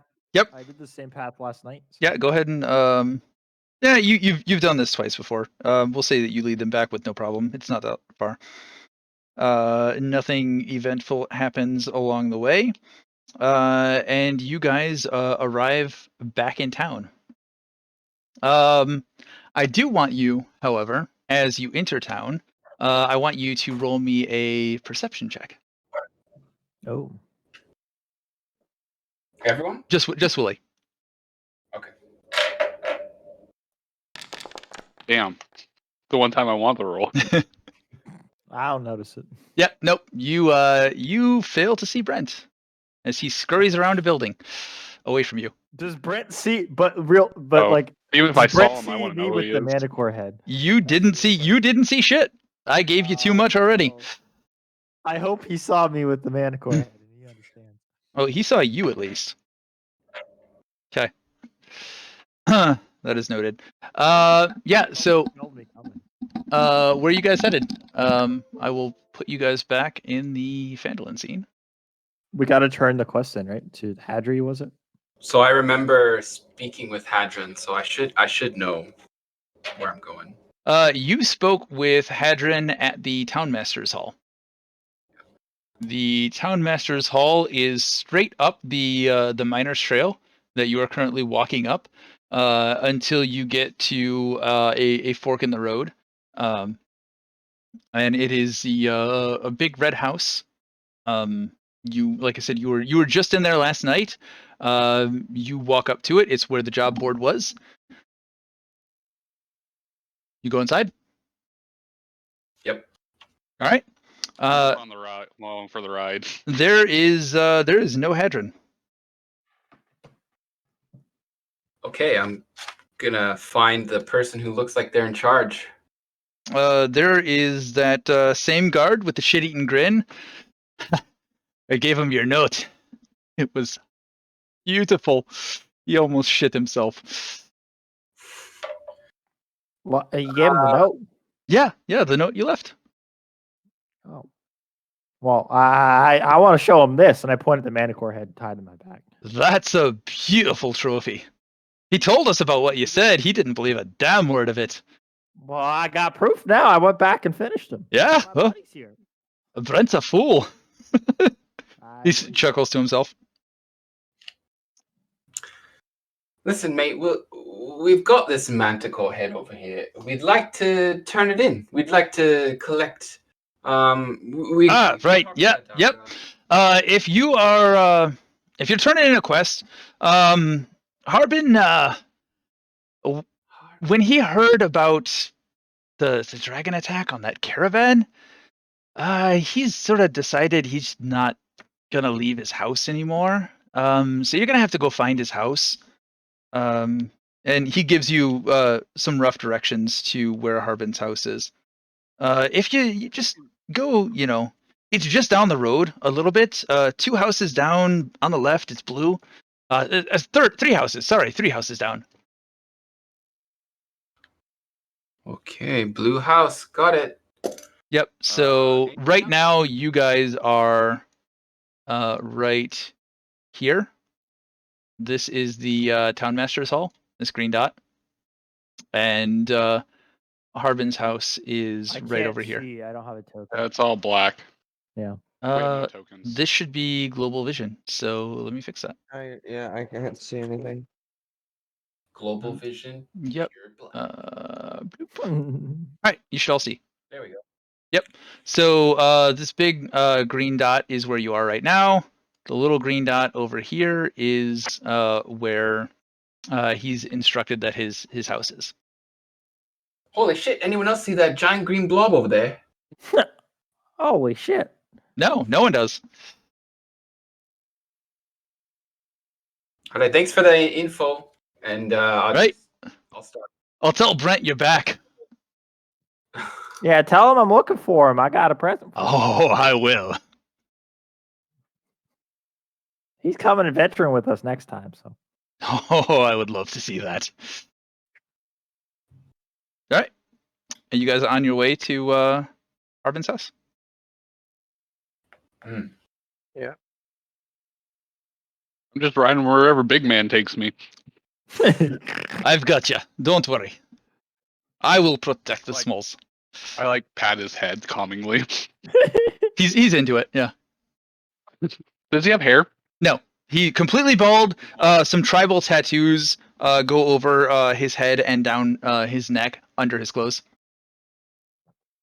I I don't know if you'll let me do this, but I'm gonna use my match tinkering Okay. to put a really cool logo tattoo kind of on the top towards of his head.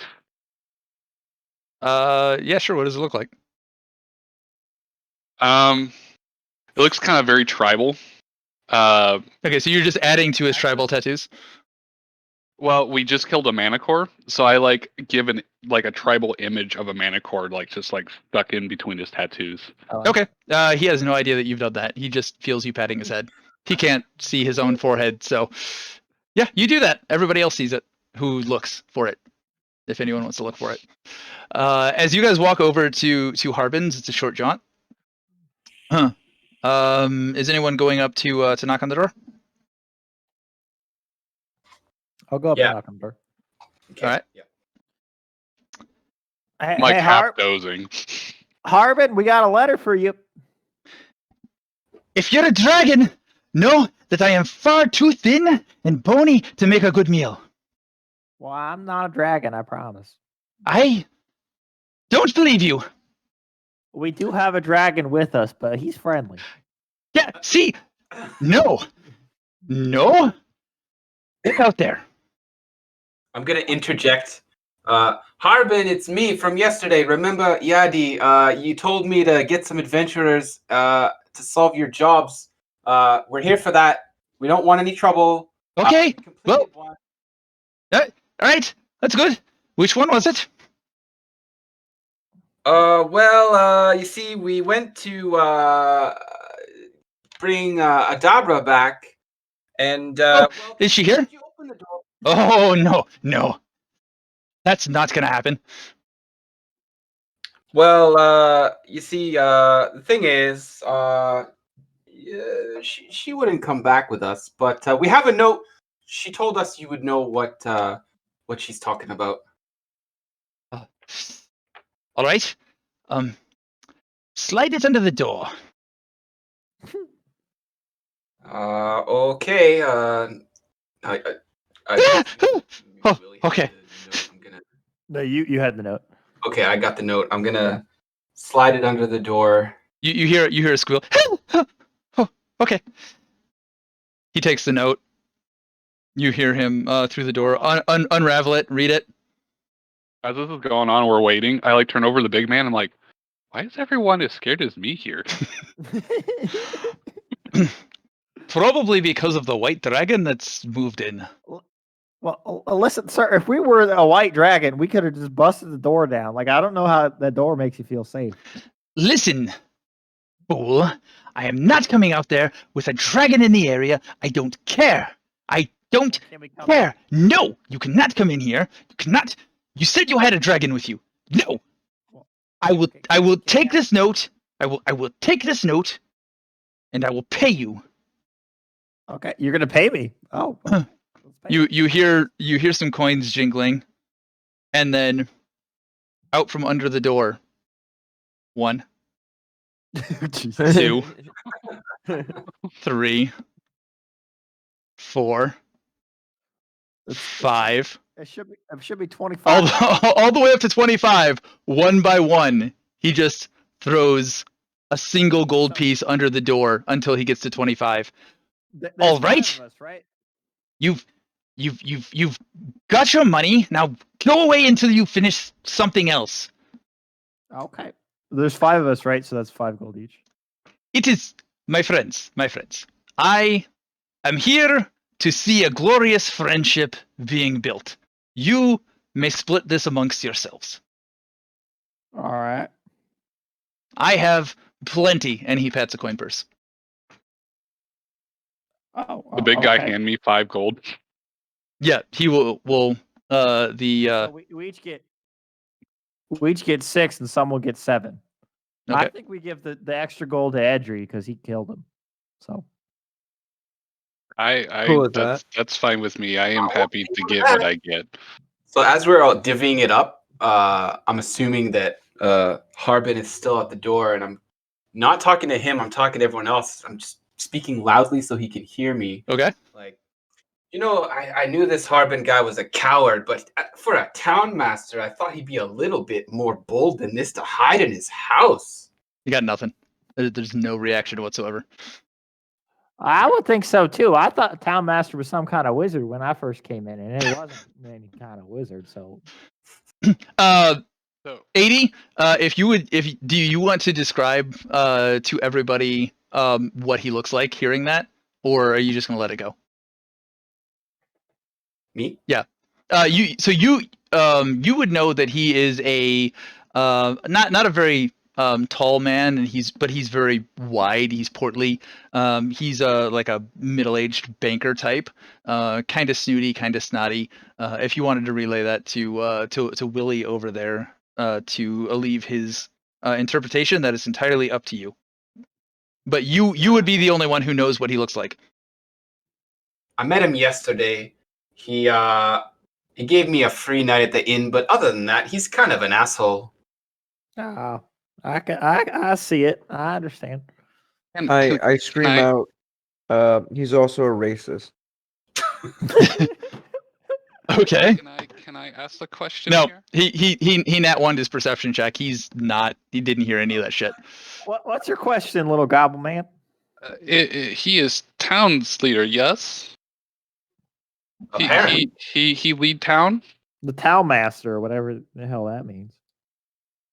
What, isn't he responsible for his people? I mean, I don't think he's very good at it. I don't understand why he responsible for his people, but he not doing anything for his people. So I I want walk over. Is he still on non-shoulder? Yeah, he's far as still I up know. here. Yeah, unless he gets down, he's up on non-shoulder. I walk over to him and I like try and put my hand on his knee if I can reach, like his knee on non-shoulder, and I give him like a Mr. Rogers Yeah. look. You're tall enough, yeah. Okay, and I'm like, little guy, sometimes even the wrong people get put in charge. But it's up to every single one of us to do what we can to protect each other. I might be afraid of many things, but fighting for people and their rights to be people and to defend and protect people and everyone be good to each other, that is something I will fight for. And if he can't do his job, then I would definitely try to do it for him. That's very good to hear, little guy. So, Genji, that means you're gonna fight next time we fight. I please don't misunderstand things that I say. I heard the exact We word heard of what fight. you said. Yeah, we heard Keep- it. Stick your chest out, Ginge. Ginge, This is you are this is small, just but so you have a like- you are small, but you have a strong, large inside. Be confident in yourself. What does that mean? You may be small on outside, but you are large on inside. Have confidence in yourself. Oh, okay. I just like go pat his head again. I like big man. That's all I know. All right, so if you guys don't mind, I would like to go try to see if the Garail is in the Shrine of Luck.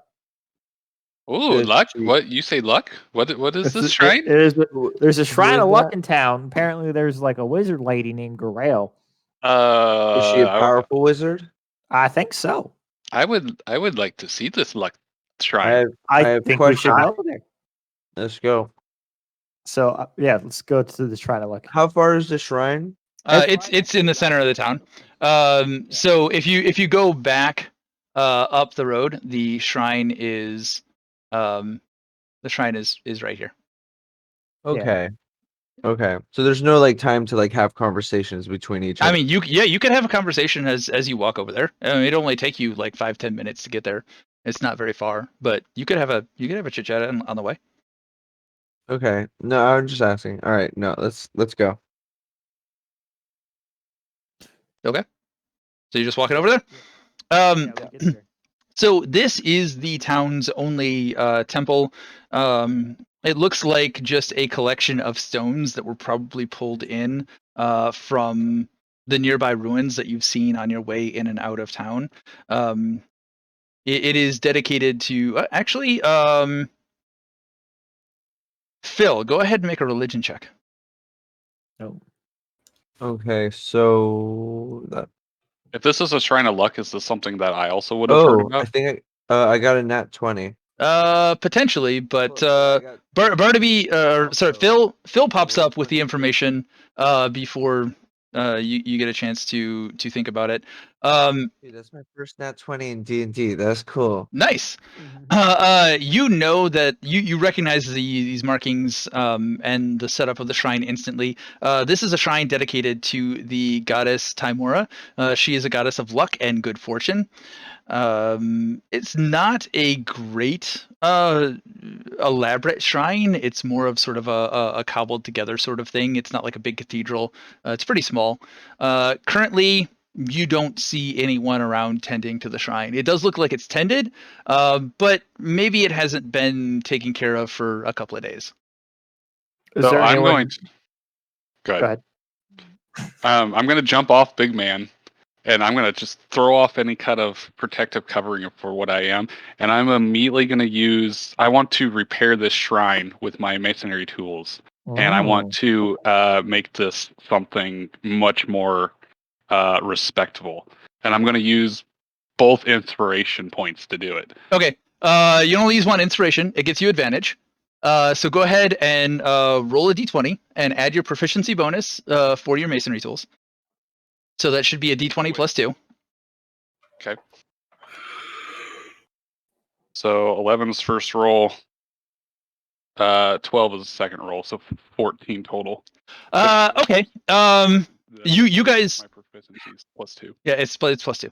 So you guys watch this very, up until this point, very meek and subservient goblinoid creature get sort of a spring in his step and he jumps down and he starts pulling out tools out of his bandolier, and he starts repairing cracks in the wall, and he starts working together what the best he can with the tools that he has, and just sort of making this small repairs here and there, and he does a pretty decent job of fixing the little minor things, de-weeding some stuff.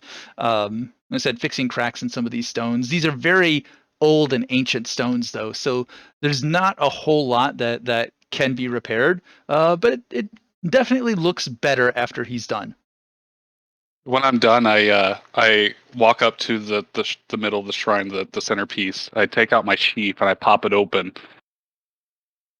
and I pour out my dice. Ooh.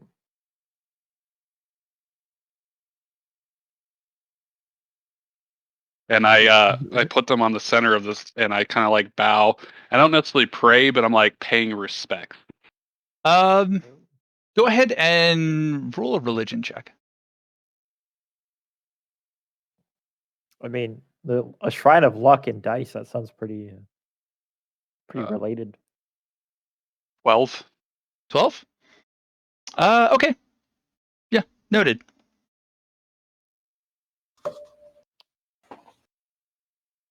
So as he's doing that, I want to kind of just loudly look around and say, "Is anyone here tending to the shrine?" Snowing around. Roll a perception check. I see Brent peeking out of a corner somewhere.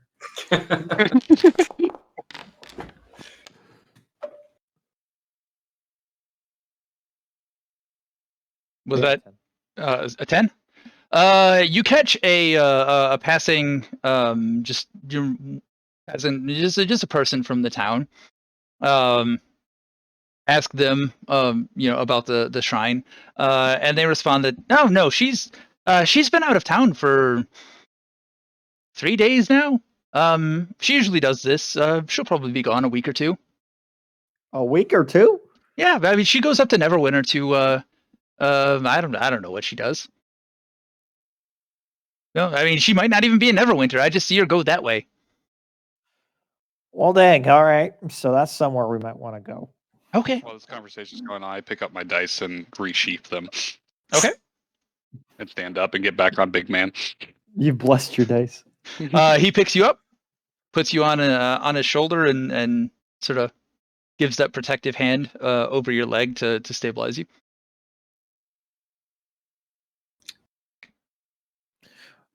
All right.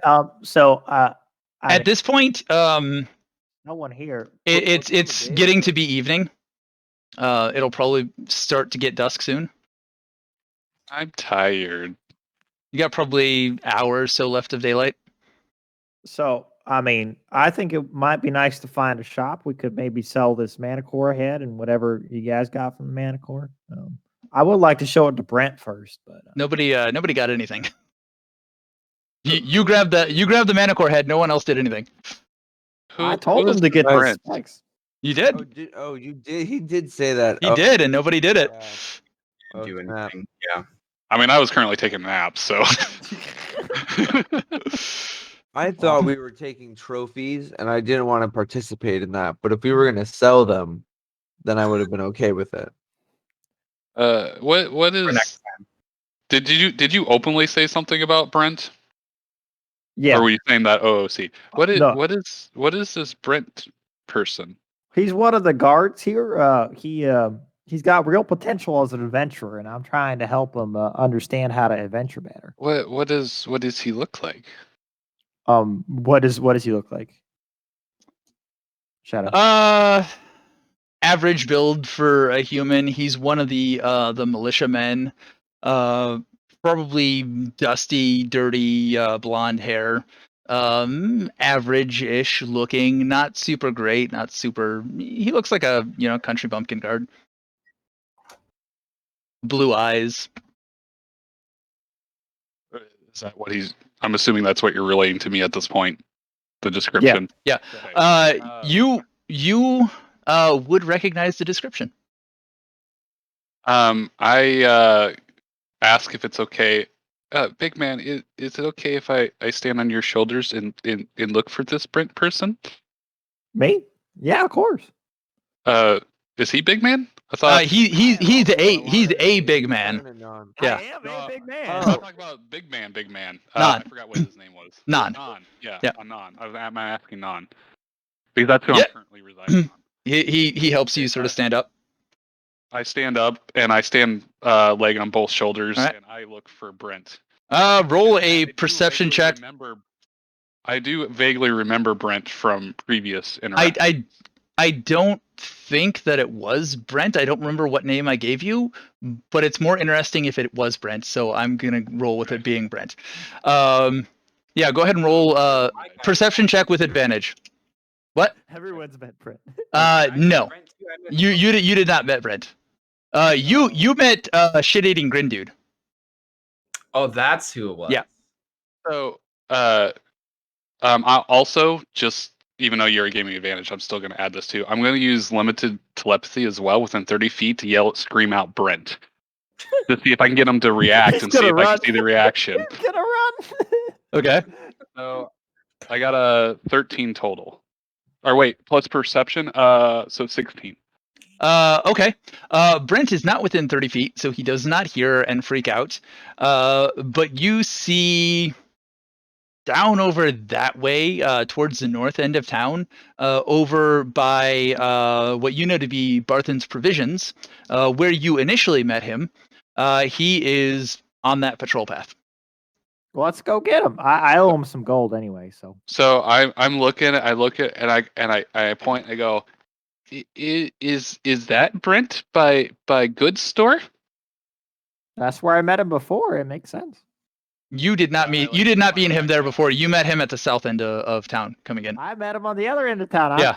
He kind of walks up and down that road as sort of his patrol. All right, let's go see. I sit back down on Non. Okay. So you guys make your way up to towards Barthen's Provisions, where Brent is unfortunately walking north and unable to see you approach. As you come up behind him. Hey, Brent! Oh shit! Oh god! You're take your head off my back and hold it up in front of me. Oh god, you're disgusting! Didn't I tell you about Baz? Brent, didn't I tell you that I killed him? Hold on, did you not read my PM? Yeah, you made him smell good. That doesn't mean he also then cut off a manticore's head and then got covered in blood again. Make sure. Yeah, no, yeah. I hold it. Look, I got it. I killed it. You believe me now? Yeah, I believe you now that you're with 4 other people. These are my friends. I like am I not a person? Shit, I got something in my eye. Hold on. Be right back. Yeah, there's Turn to Non. there's 4 other people. Am I not a person?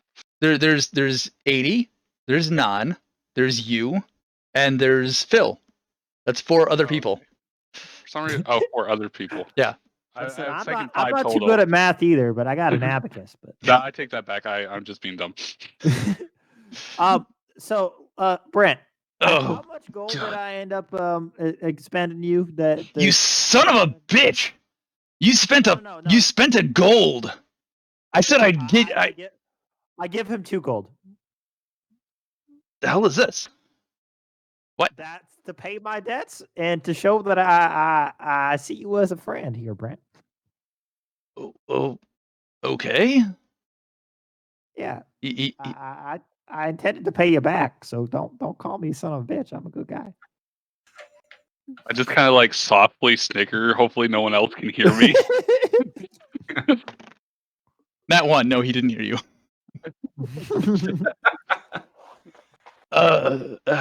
He's too focused on just being given like 2 weeks worth of wages. Thank you. I guess. Of course. You ready to come adventuring with us yet? No.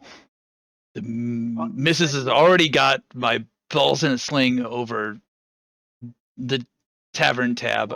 I can't piss her off anymore. You think that's a lot of gold? I got 6 gold today. All I had to do was kill this thing. It was pretty easy. Listen, Mr. Goblin up there didn't do shit, and he got 6 gold too. So Oh God, I remember him. I supported. you did give us stones. I take that back. He gave us some stones. I supported. I just. I mean, he's definitely got some stones to walk into a fucking town. Jesus, I damn near killed this thing when I first saw him. He's got more stones than you. I mean, he showed up. Hey, he's not married to my wife. That's scary. That's Go true home, terror. You show your wife that extra gold and be like, "Look at this, honey. Like I can get a lot more of this." Yeah. You know what? I'm gonna settle my tab, and I'm gonna go talk to her. I'll see you around. And he, Okay, but wide berth, scurries around the group of you, and take a damn bath. And he goes, As he's scurrying around, I know how to play games. "Oh God, that's creepy." Oh, you like games? He's gone. He's gone. We can play dice later. Sure, I'm good at dice. I'm not good at fighting, but I am good at dice. Oh.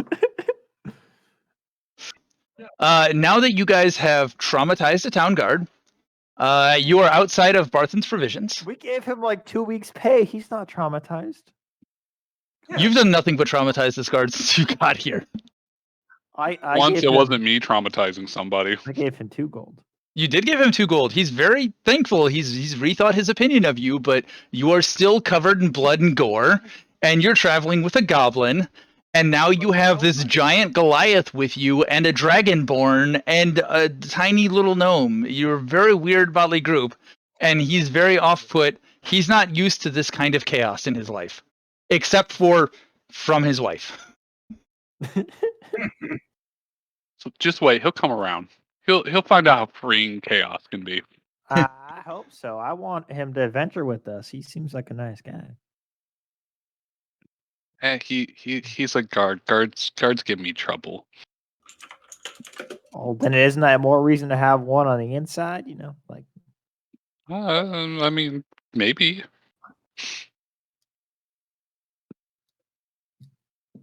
so. Do we want to do that next quest? No, there's a quest to like how to fight the dragon, right? Do we have? Does it reward money? It was Ginge just 50 kind of gold. like quivers at We the got and makes 2 quests very left. distorted noises at the sound of dragon. Neither one of these quests is to fight a white dragon. Trust me, I saw that thing. I don't think we'd have a very good chance at it. Well, do you see us kill that manicore? It's like a Yeah, I'm not dragon's just really like afraid of I a didn't see anything. white dragon. Kill a dozen dwarven Dwarven? What? guards. So Well, you've never seen a dragon fight a dragon. good point. fact. I'm just saying, a manicore is like a smaller dragon. We can do it. Not quite. What do you mean, not quite? It got wings. I don't want anything to do with the dragon unless he is friendly, and I have not found a friendly dragon yet. I am ready. As the camera pans to Phil. Well, it would if he had a camera. Yeah. I give him a gym look. What was the reward for the other quest?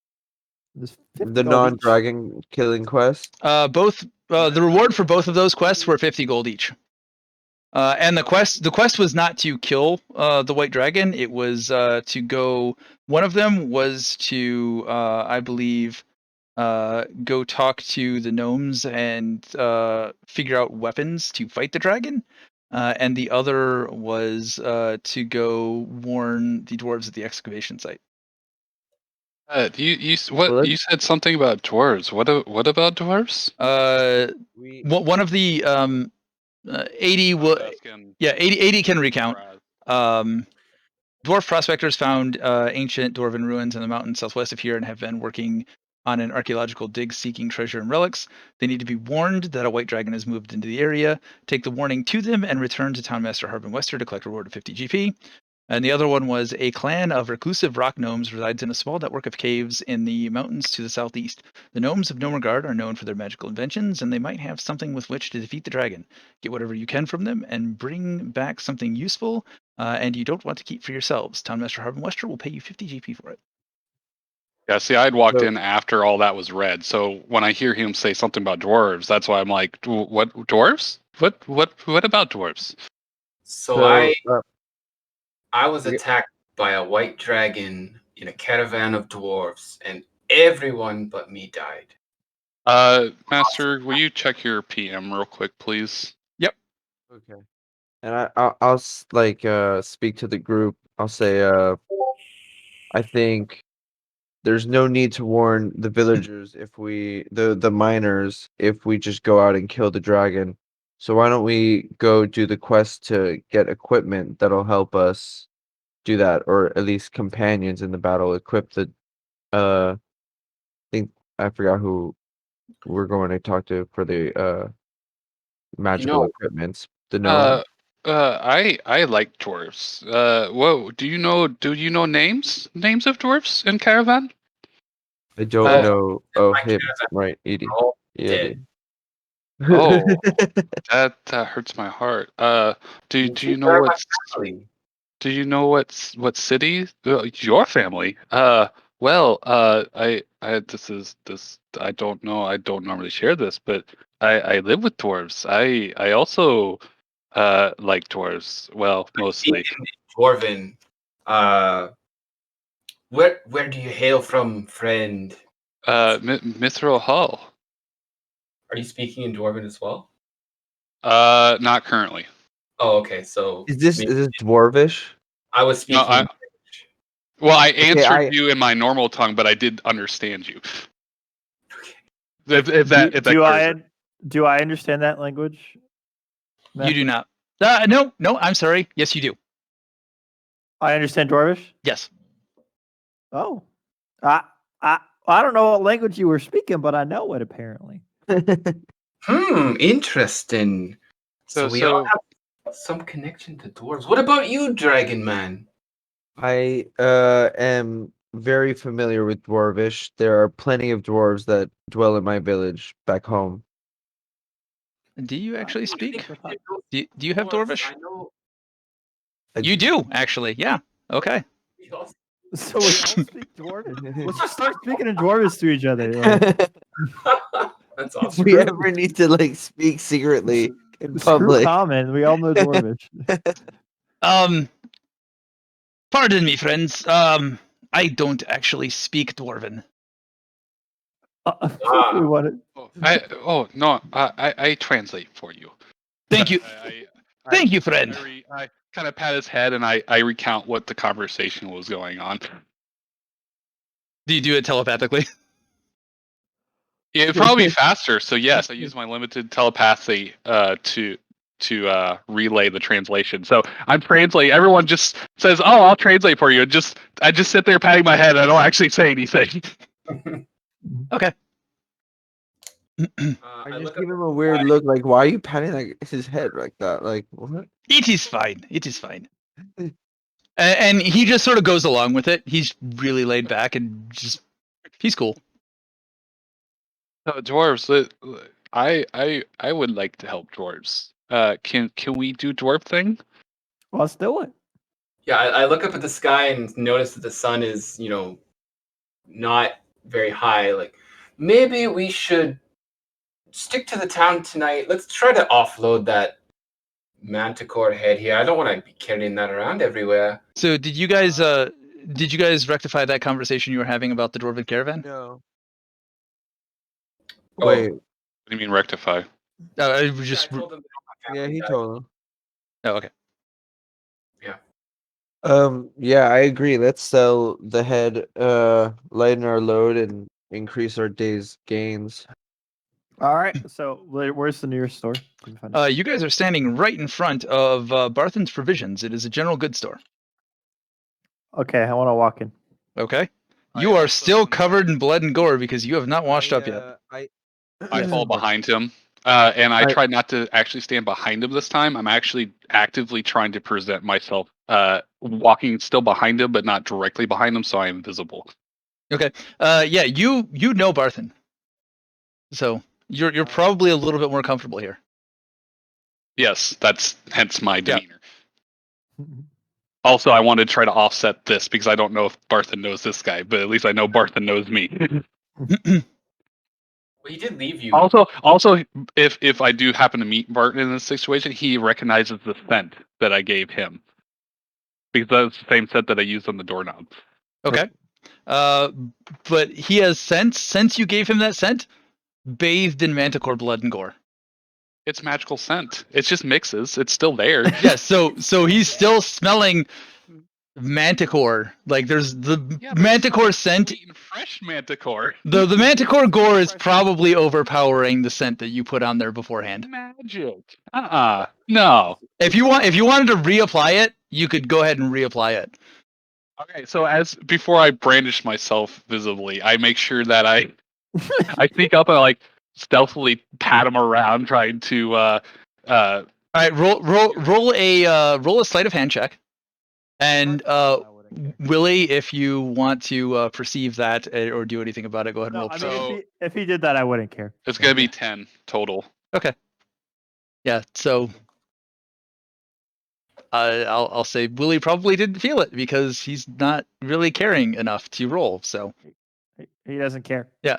You do that. Willy doesn't seem to care. I mean, he probably feels like a little tickle. He's like, oh, I don't know what he's doing, but I'm fine with it. Okay. You grab Willy's ass and he's fine.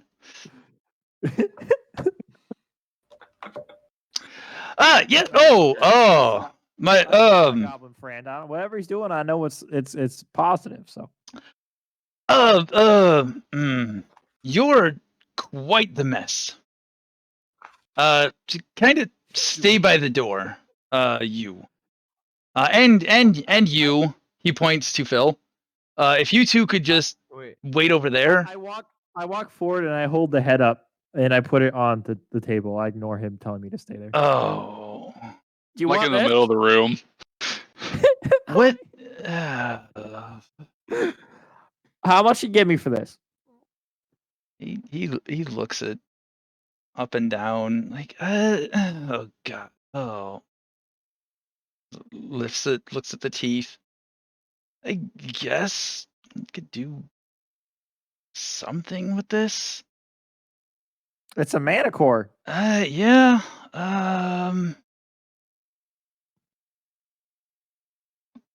8 gold. 8 gold? Hey. I'll take it. So you give Willy 8 gold? Yeah, he'll put 8 gold on the table.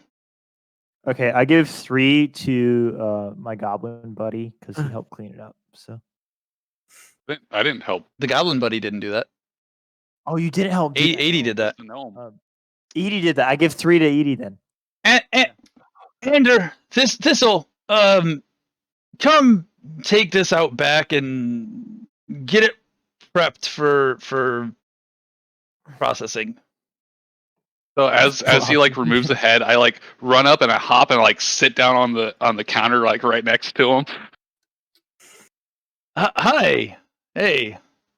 Seems like you're getting along well with these fine gentlemen. I am getting. I don't know about along, but anyways, the manicore head. Do you want some help? Maybe utilizing that into some way? Because I tinker and I am happy to help.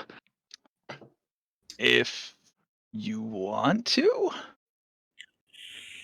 What would you need it used for?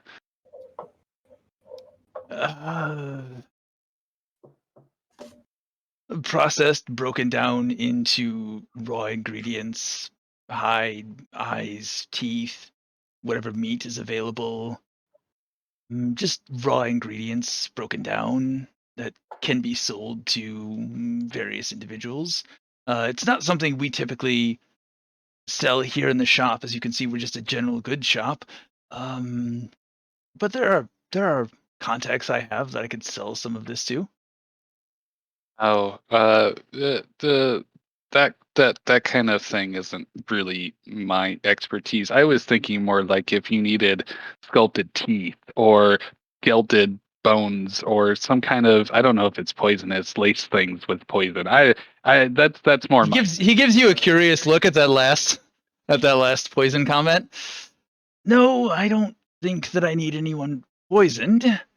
And I wouldn't be working these materials. I would be selling the raw materials off to other tradesmen that pass through, and they would be doing the work. If you are interested in buying some of these teeth, I could obviously cut you a good deal since you provided it.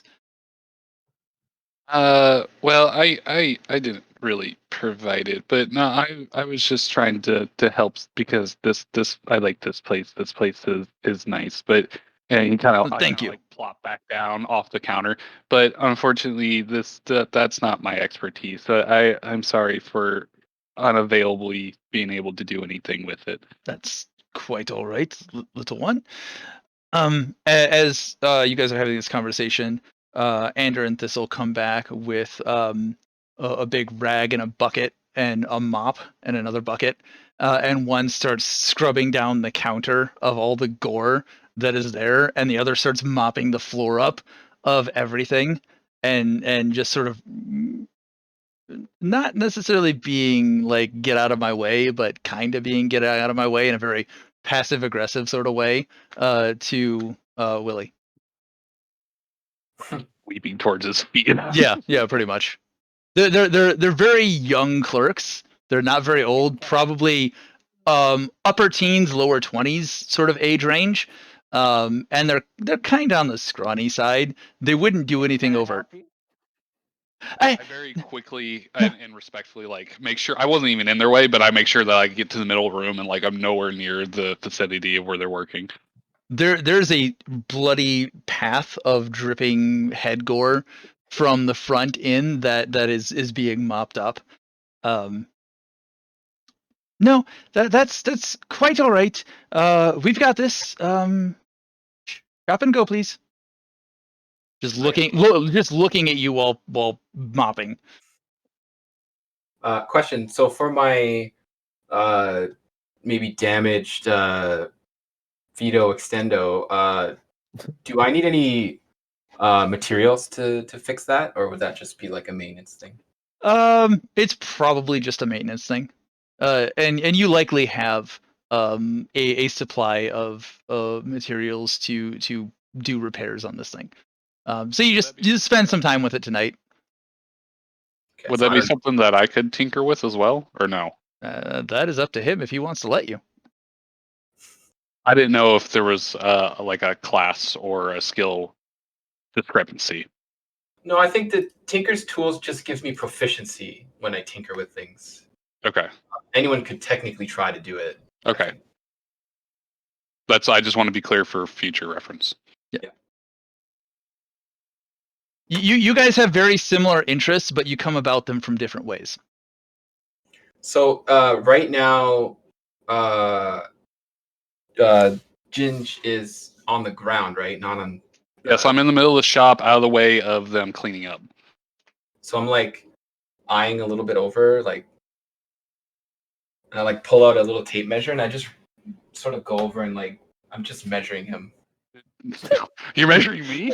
Measuring I kind of go like this. I'm kind of like, and I make a face, and I'm like, don't worry, I just do this to everyone I know. but why? I could just. Don't worry about it. I'm just like taking notes as I do. I'm very worried about it. Someone takes my measurement, and I get very concerned. It's for a coffin. Just for science. What kind of science? Please indulge me. Well, I'm an inventor, so I was thinking you're a little shorty like me. Maybe I'll take a look. Maybe I could make you a little taller or something. If you're gonna make a second, that would require some raw materials. Right. Yeah. Right now, I'm just taking the measurements. Taller isn't necessarily my thing, but maybe maybe enhanced jumping, or like I said, leverage and hydraulic pushing. That I feel like as a tinkerer, that would be something that I could very much use in cases. I like the way you think, little guy. I think we're gonna be good friends. We seem to have similar ideas, I think. Maybe we need to maybe discuss tinkering sometime. Definitely. All right. Well, if your business is concluded here, if you're not going to buy anything, good day. Well, listen, I'll go buy something. You got like a crossbow? We do not have weapons here. If you would like to purchase weapons, you would probably want to go to the Lion Shield Coaster. It is just down the road. Oh, all I right. I walk up and ask if he has any like food, like provisions. Yeah. He is a general goods store. He has backpacks, bedrolls, some tools, mining equipment. That would include rations and things like that. Mining equipment. As I'm up on Norn, I'm going to let Barnaby finish, and then I'm going to also inquire. Yeah, what kind of mining equipment does he have? Because if we are going to the mines, It's just basic, like pans for sifting water, some pickaxes, just basic gear. Let me find his. I asked him how much the pickaxes are. One Just gets second. my attention while I'm on Norn, and I'm like, Non. non. Where How did much are they? Barthen go? He is checking his ledger. AKA, I am looking it up. I like the idea of us just turning into like a mining crew. Like, we just go and, like, buy a bunch of pickaxes. We all speak Dwarvish, though. We do. We just speak To be Dwarven fair. mining. You were looking for a pickaxe? Yeah, That would be 2 gold pieces for one. for a single pick. Yes. All right, I'll buy a pickaxe. All right. Mark off 2 gold and add a pick to your equipment. So I hop off of Non again, and I dash over there. I jump back on the counter and sit. Yes, my friend. Pickaxes. Yes. I might need some. I mean, I have masonry tools, but I need something to get materials so I can use them on. Is pickaxe good for that? And if so, what else would be good for that? We have a pickaxe here. We have pots that you could, cook with or sift for gold in the river. You don't strike me as a mining type though, but we could certainly sell it to you. Well, I mean, I am good with tinkering and metalwork and things. Those that's what I do. So I am far from my ability to do that. So I need to re-equip myself. You said the pot serves as a cooking pot and a sifter? I mean, you could use it as such. There's pans that we have both. Okay, how much for a pick and a pan? The pick is 2 gold, and the pan is the pot is also 2 gold pieces. Okay, I would like to also take a set. Okay. One of each, please. Mark down a pick and a pot, comma iron, and 4 gold pieces total. I actually give him 5 though. He gives you a gold piece back. He gives you a gold piece back. Are you sure? I'm very certain. This is not an establishment that requires tipping. I appreciate the offer, but I try to be a on-the-level business. I do not take from my customers. I appreciate you, and I just want to let you know it was definitely willing and given. I wanted to support you in your shop. I am very happy with the people here. I do also have hammers and sledgehammers in case you feel the need for those. There's 1 gold and 2 gold, respectively. I feel like I would not be able to wield such a thing, but I definitely appreciate your incentive and offer. Thank I you mean- very much. Isn't the pickaxe like as big as you two though? It's like 10 pounds. Yeah, it's Listen, 10 It's pounds. gonna be a lot less weight than a sledgehammer. It's fair, that's fair. hammer. The Nope, sledgehammer they are weighs exactly more than I do. they are exactly the same weight. Really? Yes, they're both 10 pounds. Okay, well, apparently I don't know that. We're not using encumbrance rules, so you don't have to worry about what you can actually carry. It would probably be a little bit awkward for you to swing and hit stuff, but you could probably do it. You get enough Oh, yeah, leverage I- and yeah. Well, maybe if I get some hydraulics going. No. So I sling the pickaxe on my back, and I like shuffle the pan somewhere with my rope and tie it on me. Okay. And I shuffle back to the Don and climb her back up him. Okay. He picks you up, puts you back on his shoulder. All right. Anyone else interested in buying anything? I've got fishing tackle, grappling hooks, hammers, holy water, mess kits. I've got mirrors, oil, paper, parchment, perfume. You know, before I go, what do you got in terms of climbing gear? Oh, I've got pittance and rope. I'll take both. How much are they? The pittons are 5 copper a piece, so that would be 2 for a silver, 4 for a gold.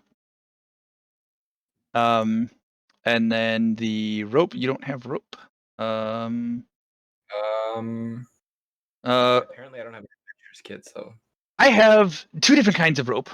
We have the hempen rope, 50 feet, which is a single gold piece, or this lovely silk rope, which is 10 gold pieces. I'll take the hempen rope. Very well. He hands over the hempen rope. Would you like any of the pittons? 4. All right, that is also a gold. All right. So you said that was 2 gold total? Yep. Nice. Put that down, knock off 2 gold. All right, I'm done. Okay. Anybody else? How much was that rope? 1 gold for the hempen and 10 for the silken. And he sort of I'll demonstrates the silken. Is that 50 feet? It's 50 feet, yes. While they're buying rope, I just magically grab out one of my ropes. I'm just like fondling it while they're sitting here buying it. Yeah, I'll take some rope. All right then. Which one? I also have rope. Normal rope. I don't know if you need to buy rope. I have rope too. Oh, did you guys say that to me? Yeah. Oh, do you guys don't think I need the rope? I mean, I don't think I'll use the rope. I mean, yeah, I don't think we'll all need rope at once. Like, Rope's important. rope's important, but we have 2 50 feet things of rope. Okay, You actually have fair enough. 3 now, I think. Oh, okay. Yeah. Yeah, because Ginge is like actively playing with his rope, like both in game and on camera. You have 50 feet of rope, and then Eadi just bought 50 feet of rope. As this And is going actually, on, Yeah, and then I almost bought until I realized I do have rope. Yeah. as this is going on, can I actively try to make the rope almost look like hair and put it on Non? Sure. Sleight of hand. I mean, I'm not hiding it, but sure. Well, you're trying to manipulate it. 8. It just looks like a mess of rope. What are you doing? He's got dreads, so I still put it on him. Please take that off. Okay. Thank you. Well, friends, are we good? I appreciate your purchases. Are you guys fine with me checking out the weapon store real quick? Yeah, of course. I don't care. The sun is starting to set. It's getting a little dark. You still have light, but it will be dark very quickly. Well, let's go to the weapon store real quick. Let's Okay. rush. Yeah. Does anyone know where it is? He said it's right down the road. Oh, let's go. Yeah, it's down the road more towards where you guys came in originally from coming back from the windmill. It is Don't I? No, you do not. It is right across from the Townmaster's Hall, the large blue building, just south of the Shrine of Luck. I Okay. throw like a unfinished stone piece of dice at the Shrine of Luck as we walk by. Okay. Yep, it's there. So we walk into the store. Okay. I'm gonna wait outside. I'm I'm ready gonna on wait Non. outside That's with wherever Eadi. Non goes. Nan goes inside. You see behind the counter, busying herself. Looks like she's getting ready to close up for the night. You see a human woman, about mid-30s. Lets out an exasperated sigh. Yes, what do you need? Oh my god, is that a goblin? He's our friend. A friend? Very Yeah, well. He's cool. He's cool. Do you got any crossbows for me? No, I like to buy crossbows. She looks you up and down. And what is your intent with my crossbows? I'm gonna shoot shit. What do you think I'm gonna do with it? What shit? I killed a manicore with my buddies here. Goblin was there too earlier today. Where was this manticore? Jester, sort of. Yeah. Where was this manticore? It was down by Adabra. You heard of her? She's got. Yes, I am aware of her. Yeah, I was attacking her, and me and my buddies helped her. Roll a persuasion check. Okay. I am gonna use my inspiration. Okay. All right. Yeah. Very well. Yes, I have crossbows. What you got? She goes over to basic stock. You got any heavy crossbows? Unfortunately, I only have light crossbows. Oh, okay. How much? That would be 25 gold pieces. 25 gold. Yes. These are fairly valuable out here, especially with the dragon out here. What if I traded you a health potion for it? A health potion. You could get the crossbow, and you could probably trade for something else as well. Oh, okay. So I'll give you a health potion, and then what else could I get with that? Something probably worth about 25 gold worth. What if you just gave me the 25 gold, and I give you a health potion, and you give me a crossbow? I could take the crossbow and 20 gold along with... I give you the crossbow and 20 gold for the health potion. Okay. That works for me. Okay, you've got 20 gold and a light crossbow. Sweet. You don't care about ammo, right? Or do you? I don't care about ammo now, unless it's special ammo. So you get any Steve Deluxe ammo, you're tracking that. Do you sell any special ammo? I do not. And just have the regular bolts that come with the purchase of the said crossbow. What about either you Tinkerfellas? You think you could like put bombs on the crossbow bolts or something? I think Oh, Eadi and see, I is are that something I outside. can do? Yeah. I don't think that's something I can do, correct, Master? I'd have to look it up. Maybe it's possible. It would take material components of some sort. So like if you wanted to make it explosive, you might need some sort of like alchemist fire or something that you would then consume to make this arrow. Okay, I didn't know if there would be a level requirement for something like that, or if you'd just let me because of my class. Yeah. Eadi would probably be better at doing it. He's a little bit more proficient. But yeah, that is basically how you make your spells come to life, is by doing that. So yeah, I would allow it. Okay. You'd need to make a check for it, but Yeah, I haven't done explosives before, but that gets me excited. I would definitely like to try, but I would need something that goes boom. I think we can find something for you. You got anything that goes boom, lady? I don't think we're quite acquainted enough to sell you anything that goes boom, as you say. Well, how about I buy you a drink and then we can? Please, paw. I'm not interested. To be honest, you're quite filthy. You're not my type. Oh, I wasn't saying like that. Geez, lady. I mean, I'm sorry. I kind of like perk up a little bit. What if Approve. we make you a sample for what we create, so you can see if it's something that might be worth to you as well? Mm. Prove to me that you're not a threat to our town, that you're not going to turn on us or raid us, and we'll talk about it. I mean, you could talk to Barth, and he is acquainted with me. If that would make you feel more comfortable. I will do that, but not tonight. It is almost closing Oh. time. It is almost dusk. I aim to get home very quickly. So, would you like to make any other purchases? You could also ask your good buddy Brent as well. He'll vouch for us. I don't know who Brent is. He's one of the town guards. I do not associate with them.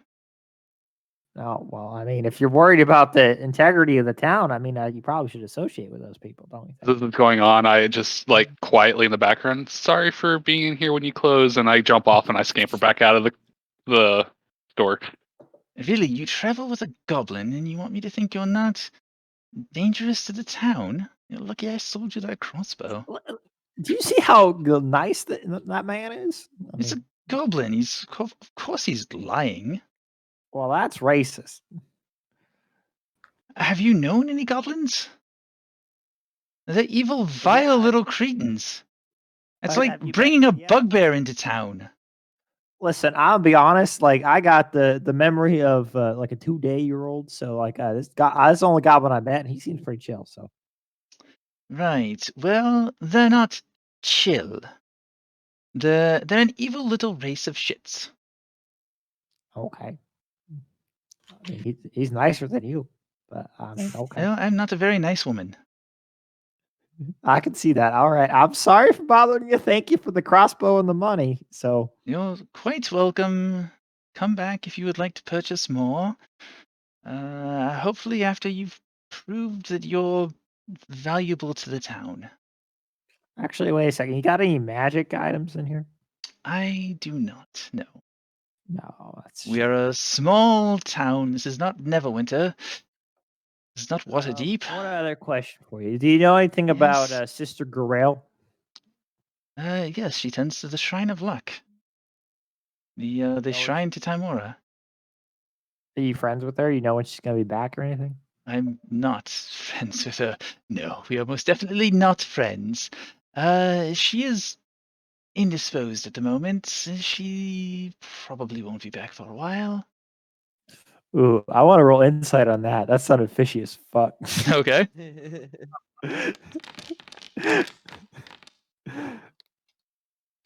We got a 19. She is she doesn't like Gorel. They have very opposing viewpoints. She hasn't done anything outwardly to her. She is not the cause of her disappearance, but they're not friends, not even a little bit. Okay. Do you think does she have knowledge into why she's gone? Do you think? Do you think she's got a little extra information into why? get that She right? probably has a good idea. I want to say in Dwarvish to the rest of the party, like, this lady knows where Sister Grawl is. It's only you and Ginge in there. Oh, I'm outside. Oh, you're Oh, outside now? The rest of Yep. you guys didn't come. Yeah, Because, Nan's in there, but At one point, So yeah, come outside and talk to us. And I mean, wait, no, I'm not. Yeah, I can't say anything. Okay. I'm All right, outside well- because I was trying to respect the fact that she was trying to close. All right. Well, we well, can hold on, yeah. thanks for telling us, and I'll walk out and then I'll say outside in Dwarvish, so in case you can overhear us. okay. So how'd it go in there? That Like this half lady, asleep on the freaking wall. guys, that lady, I think might know something that happened. I think healer Sister Grail might be in trouble because who's acting like she didn't know, or she knew something about her. So I don't know anyone named Sister Grail, and I don't like it that anyone's in trouble. But what exactly? She's the why lady with the shiner. She's the She's lady in charge. The Shrine of Luck. Yeah. When he says Shrine of Luck, I start perking up a little bit and being a little bit more engaged in what's going on. She's the keeper of that She's shrine. supposed to be the powerful wizard. Yeah. I would like to meet this woman. I have reason to believe that shopkeep knows where she is.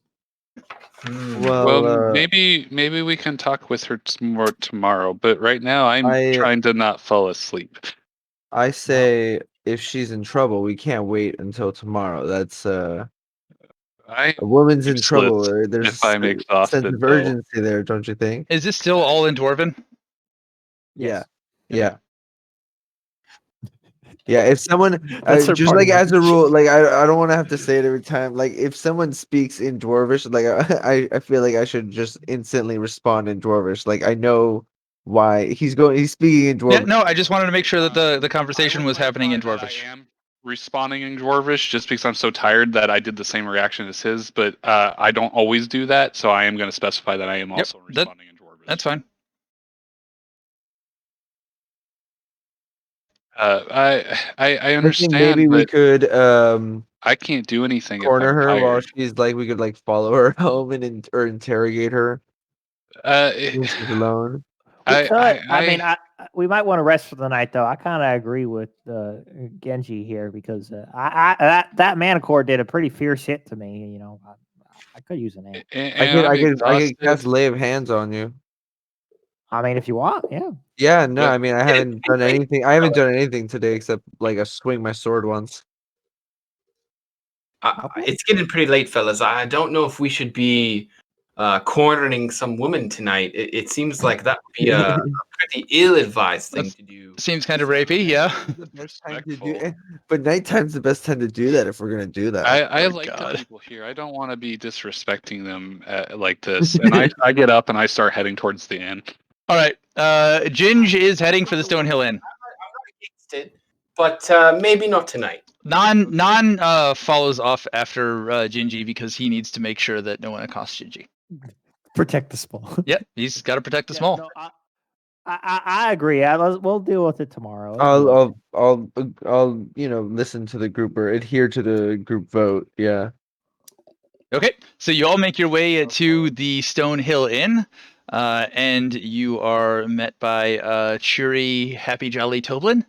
Ah, friends! It seems that you are together. You came in all separately yesterday, and are you adventuring together?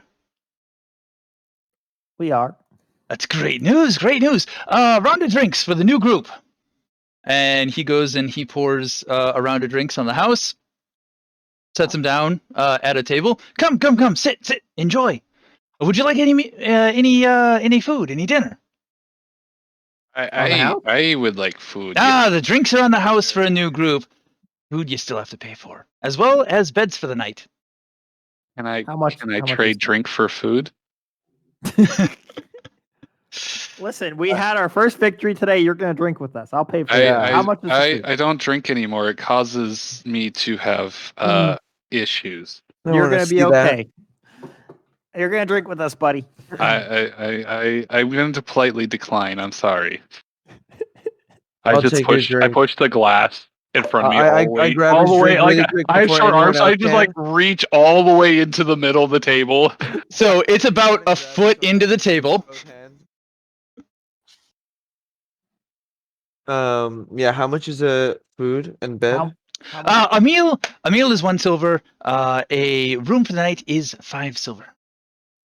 All right. So if you'd like some drinks for the night, for everybody, a gold for room, food, and drinks for the night. I'll pay it. I'll pay the gold for everybody. I'll take two meals in one room, please. Like you're specifically going out of your way to get okay. Okay. So Willy pays for all of you. So he marks off 5 gold. You said it was 1 gold. You Well, use he was one gold per person. One person. Oh, that's fine. I'll do it. Yeah. That's very generous of you. I lift my glass and like Ah. nod. I don't really Cheers care to about new money too friends. much. Cheers, Willy. I raise a hand with no glass in it. Non lifts his glass, and is customary. The two of you are well aware. His customary downs it in one, slams it on the table. I do the same with him. Okay. Watch him, and I gesture in my invisible glass and do the same.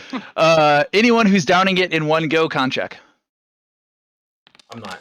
You still want me to make a con check? Yeah, no, you're still feeling good. Just like the night before, Willy is holding his own with Non. So did Willy pay for food and housing as well, or just for the Yeah, that was food and drinks for the night, along with a room for everybody. Okay, I'm gonna send you something. So I'm Okay. sipping it like, Willy, you're a good friend, man. I just met you today. Thanks for paying for everything and giving me that gold. Looking forward to working with you. I'm still too, a little buddy. bit weary, but you seem like a good guy. Well, thank you. I mean, I'm trying to make friends here. I don't really know anyone actually, to be honest. So, the only person I knew was Adabra, and she doesn't like me too much. I don't think so. Not I anymore. would like to get to know. Not some anymore. people, especially you, Eadi. I I noticed. Wow, my throat. Sorry. Sorry, you cut out there. I noticed you threw a fireball back there, killing that manticore. Are you a wizard by any chance? Yeah. Well, that I am a wizard. I'm an inventor and a wizard. That's You might notice my accent's a little weird, but that's because, I've been living with dwarves up in the Mithril Hall, right? Right, that's right, Mithril Hall. The dwarves of the Mithril Hall I've been living with for the last few years.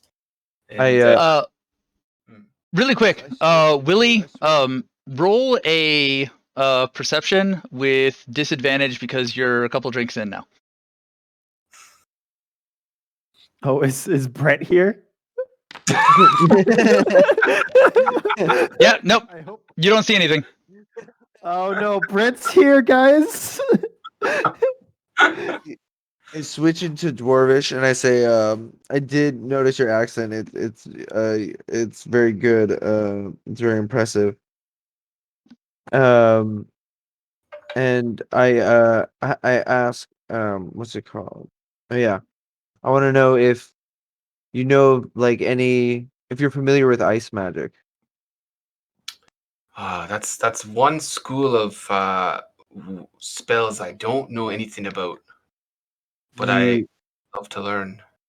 Do you know of any? Are you familiar with any powerful wizards who are specializing in that magic? I don't know. Do I? Am I? Can I? Roll a history check.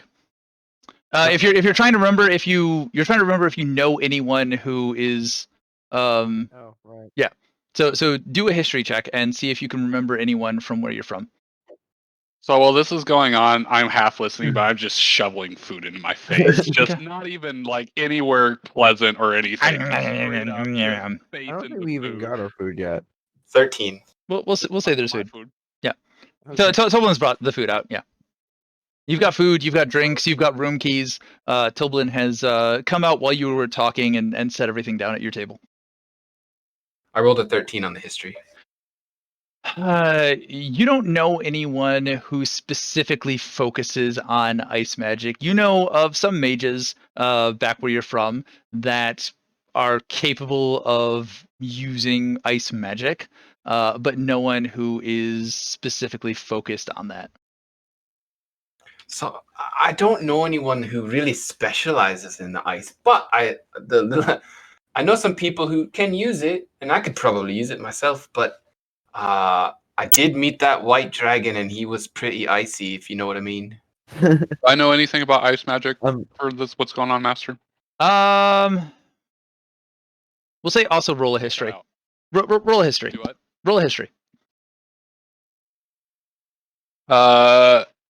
18 plus 2. Dirty 20. Yeah. So you know quite a few mages back from where you're from that, while not specialized in ice magic per se, they did have a large number of ice spells at their disposal. Or okay. They heavily leaned toward ice magic, but it wasn't necessarily the only thing that they do. No, I'm still eating food. I'm just Okay, you're eating I food. caught Okay, I caught okay, that, and okay. I'm just You like, just okay, do I okay. know You just anything? okay. I just keep shoveling food. So I'll respond to Eadi. That's good to know because I'm looking for like a powerful wizard to like help me with this ice spell or find an artifact that can at least have the same function of what I need to save my village. You need to save a village. Well, I hope I can help in any way. Maybe there's some kind of contraption we can make that. When you say contraption, I kind of You're- stop eating. I look at you, and I'm It's like, like, my oh. ears like physically perk up a little bit. Your offer is very kind-hearted, and I really appreciate it. And I'll surely take you up on it. I'm desperate. Well, I write this in my notebook, and I write it in my notebook. But what kind of contraption were you thinking of? I Well, yeah, go ahead. I'm in need of some kind of amulet or amplifier that increases the surface of the ice that is the the ground for my village. It's a magical property of ice that doesn't melt very easily, but it's been shrinking, and soon we're gonna lose our home if we don't find a way to um, get the ice to grow like it used to, like we were doing before. So I turn back my head back to, is it Addie? Is that your character's name? Yeah, D. Eadi. Audi? Yeah, Eadi. You can pronounce it Oh, however you want, but I pronounce it. Eodi. Okay. Eodi. I hope I said that He right. still butchered it. I'm Goblin, and I'm not used to names. I what kind of like materials do you think we could use for that? I'm sorry. I mean that you were considering using for that. Would that be an Arcana? To figure out what materials it would take. Yeah, Um, something Do I know magical. what materials it would take for that?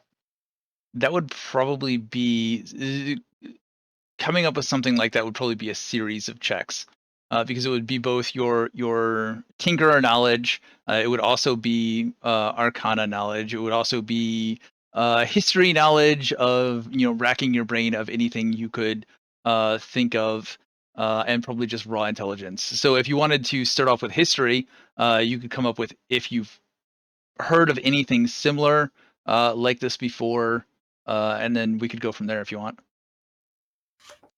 Would it be now though that I'd be doing this, or I'm just? It's entirely up to you. If you want to do it now while you are inebriated, you could attempt that, or you could wait to a later time. I'll do my best thinking when I'm inebriated. Here's an OOC question. Can you use your inspiration on somebody else? No. Okay, so you said start with a history check. Yeah, sure. Start with a history check. It will be more difficult since you are consuming adult beverages. Okay, would I be disadvantaged? Because I'd like No, to. you'd not be disadvantaged. Just the number you'd have to get is going to be higher. Your DC. Cool. So this is history, which is right there. So 17. You strain your mind. It's a little fuzzy. You're not really. You think there might have been something. It's right at the tip of your mind, but you just You can't grasp it.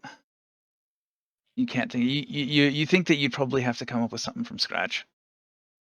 Yeah, I'm Okay, just scratching my head. I feel like I heard something before, but I might need to sleep on it, make some sketches. I definitely want to help get an idea out here. I just don't have it on me right now. Okay. Oh, see, I would also like to see if I know. Yeah, sure. 18, and you said history check is going to be +2, so dirty 20. You don't have a lot of your interaction with other races has not been super great outside of the dwarves of where you came from. You don't recall anything from there, but you do know of other large scale magical constructs that can have wide range impact. What about my the background I had before I went to the dwarf city?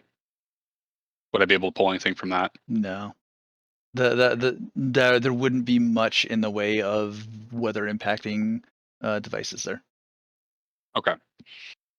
Do I have? So can I recollect anything to relate to him in order to maybe try to jog his memory? There are large scale magical devices, and basic basic ideas of how they function, but not so much intricate details of how they work. I have seen and heard some things. Maybe with my kind of ideas of understanding and maybe working with you, maybe we could try to figure something out. Think for your understanding, think you know how you know that helicopters exist, but you don't necessarily know how they stay up in the air. You don't know all the mechanics How they and physics of how it works. You just know that they exist. That's a wild Yes, concept. yes, Willy, because that wasn't DM speaking to player. Can we get a helicopter? How much gold is a helicopter? 2,854. 854 gold for a helicopter? 2,854 million. Okay, I'm gonna write that down, and one day we're gonna have 2,854 gold. And I'm gonna ask for a helicopter. 208,054 million. There was a million at the end of that. No, there was a million at the end of that. There's a recording. No. I don't think it was. I just look at 2,854 gold for a I look helicopter. at Ginge.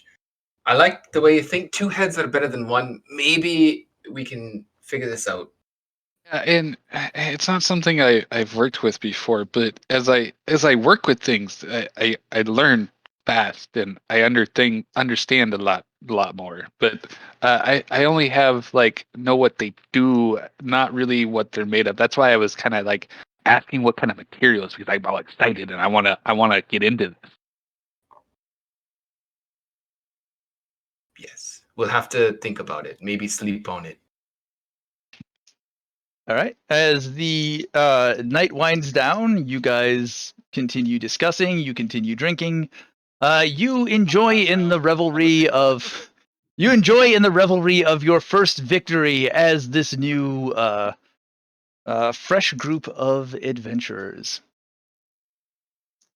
Is there anything that you guys want to do before you head on up to bed?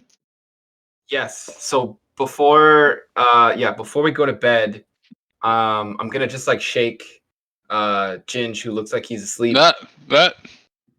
Hey man, we gotta play a game of dice before we go to bed here. Oh, but I have to sleep. You just I blessed do, your but dice. You gotta try talk it, about throwing me under a handicap, man. Wait, Fine, you didn't drink, I thought. I'll play one game. I play one game. All right. Because it's your first time with me, at least, maybe let's do. Maybe just one silver. All right. So the rules of this dice game. You will each have 3d6s. You will roll a d6. You will keep it hidden. Don't do it now. I'm just explaining the rules. You will keep it hidden from the other individual.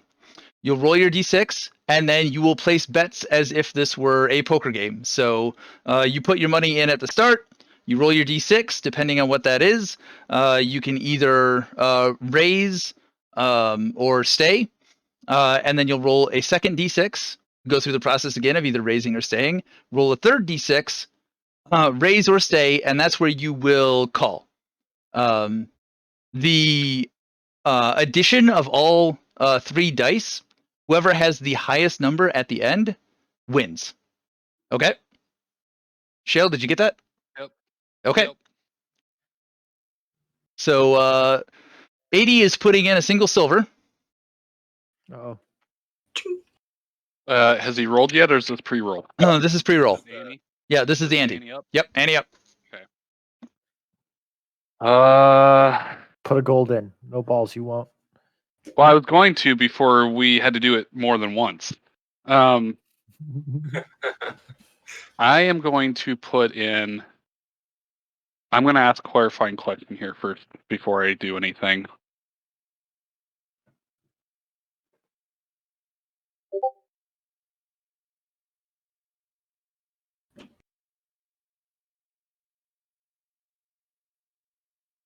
I like rub my eyes, and I'm like, I kind of you see this. You see me reach, but you don't know what I'm reaching for, and I kind of like shake around. There's like a little bit of scrap of food left. I mean, actually, quite a bit because I fell face first into my food. I just like start chopping up some stuff, and I go, "Okay, you want to play dice game? We play dice game." And I throw 3 silver out in the center. You want to start on 3? We haven't even rolled yet, friend. You Okay. wanted to play. Okay. I will play. You want to play? We'll play. I throw in 2 more silver. Okay. Okay, we both So rolled. the pot is currently 6 silver. Roll your first d6. All right. Based on what you rolled, go ahead and raise or call, or raise or stay. Now you see, I just like I look at you and I have like food like just caked in my face. I'm just like half asleep. I can't read him.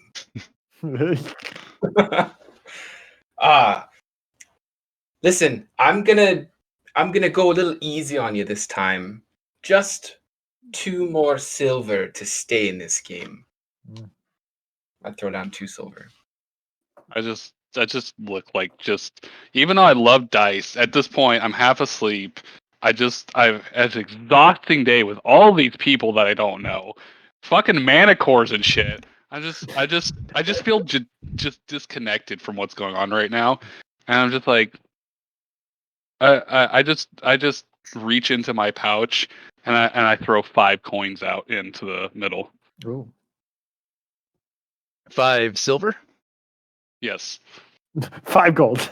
I don't have 5 gold, so it has to be silver. All right. I put in my other, so I put in 2, so 3 more. All right, so you match it. So that is 10. It started off as 6, so now we're at 16 silver in the pot. Go ahead and roll your second d6.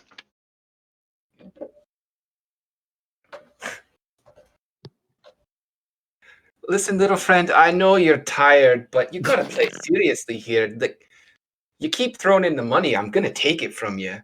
Like, there's no way you're gonna win now. I mean, there's no way you're gonna win.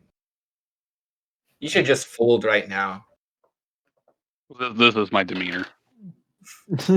So was that the second? Was that the third roll? Oh, that was the Second roll. Second roll. Okay. This is the last All right. roll. Raise The last one. raise or stay.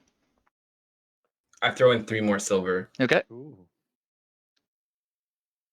How much is one silver gold to silver? 10 to 1. 10 silver. 10 silver, 1 gold. Wow. This is serious. Yeah. So, I have 1 gold and 10 silver left. I currently have 8 silver in the pot, so I have 1 gold and 2 silver left. I throw my whole pouch in, and that's what's left. It just kind of spills out of the pouch. So what do we got? I'm just counting. So it's So I'm up to 1 point. So 1 gold and 10 silver total in the middle. So All right, and you've got 1 gold. Yeah. That's 2 gold, right? So I'm gonna match it. Okay, so 2 gold to 2 gold. Total it'd be 2 gold and 20 silver because I have 1 gold and 10 silver and I threw it all in. So it'd be 2 gold and 10 silver total between 2 of us. What? So he'd have No, to throw in 1 you just gold. put it. You put in a gold. Matching You put in a gold and you put in 10 silver. Technically, to altogether, that's 2 gold. And if he's matching you, then that's 4 gold in the pot. You put in 2 gold. He put in 2 gold. Yeah. So 4 gold I total. only have 1.1, so 1 gold and 10. Oh, because 10 silver is 2 gold. Okay, I'm sorry. Yeah, I was- 10 silver is I 1 was gold. Splitting it. Yep. I was splitting it. That was my mistake. Yep. I'm half There's- asleep, man. there's I don't four- know what I'm doing. God damn it, Ginge! There's 4 gold in the pot. Okay, gotcha.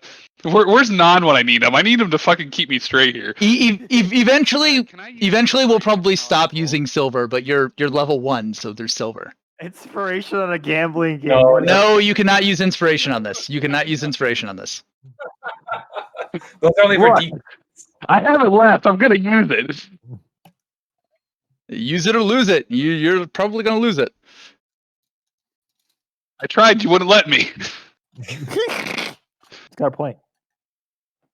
Okay, I have my total written down. Same. I've got my 3 dice here. Uh-oh. All right, lay him down. My last roll was shit. I got 10. I've got Oh. 3 plus 6 plus 5 plus 5. Wait, how- Ooh. Wait, Because luck's on my side. You're What? playing dice against a gambler. That's 4 dice though. You're playing against blessed dice right now. Got it. Oh. He's Oh, cheating. so he just gets mad. No, he got blessed dice. Huh? Okay. Okay. Oh, because he blessed Wow. them at the altar. Yep. I get it. Good job, friend. You really got me. You got me this time. Yeah. Go to sleep now. I gave him a +5. So for the whole blessing thing, What? I gave him a +5 to his next attack roll using the dice.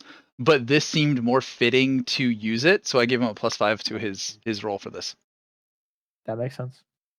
Which somehow gave him more than the maximum number he could have possibly rolled. So I probably should have put a stipulation that only up to.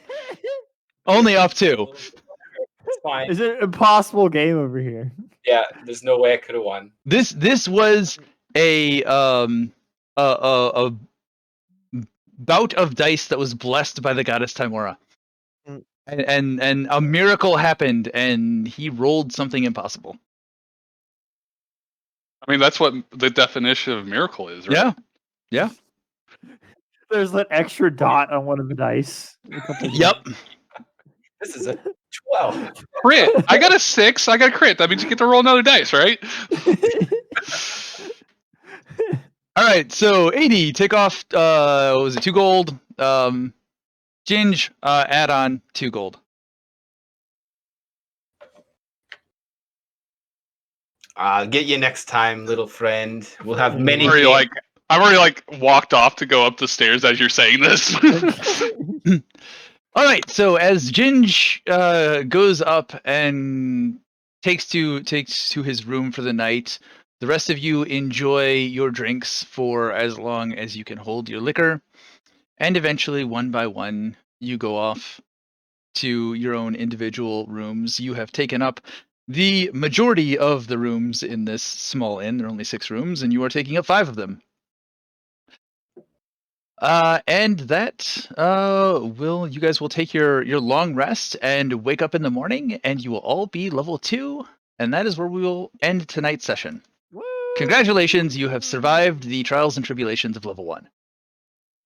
Killed a Manticore at level 1. That's pretty good. Yeah, you did. Yeah. Now it was beat to shit the day before too. It almost died the day before. It should have died the day before. I'm upset it didn't. Yeah, Ben or Willy probably fucking could have killed it 1-on-1. That was fairly impressive. Now, Let me get my To- blessed dice out of here. to be Listen, I know to be fair, how to play he was- D&D. to be fair, he was not using his multi-attack, his 3 hits per round, and he was using 1 dice less for damage each round because of his weakened state. So before Willy's ego gets too big, Willy's got a big ego. Willy does have a big ego. It's gonna get him in trouble. Listen, Willy's got balls of steel. He's probably gonna die. But Bowls of steel. It's okay. Tommy will be next, right? yeah, Tommy, his brother. Yeah, same situation. Yeah, exact same physical No, appearance. I'm coming back as a gnome if you kill me. So Okay. I mean, that's fairly equivalent to my threat to you. I will come back as the most min-max motherfucker you've ever seen. I will show you what min-maxing really is.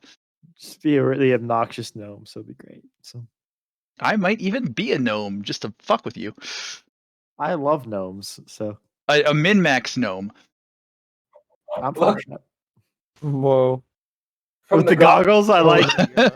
Nice. Like Hellboy. Nice. It All right, so what'd you guys think? was So good. that's Fun. I am open to the feedbacks. So if there's anything that you would like to see differently as we move forward, feel free to let me know. You guys all know how to get a hold of me. And we'll probably do this again in 2 weeks. Sounds good. Next Yeah. session, let's shopping. I think we just do Less. shopping. I do shopping the whole Shopping's session. fine. There are definitely More dragon there are definitely sessions that will be a large portion of just shopping, especially when you get more gold. Yeah. Mm-hmm. Listen, I'm loaded. I got like 20 something gold. I got 24 gold right now. I'm loaded. Well, I Yeah. had 20 something. Now I just have Gambling's dangerous.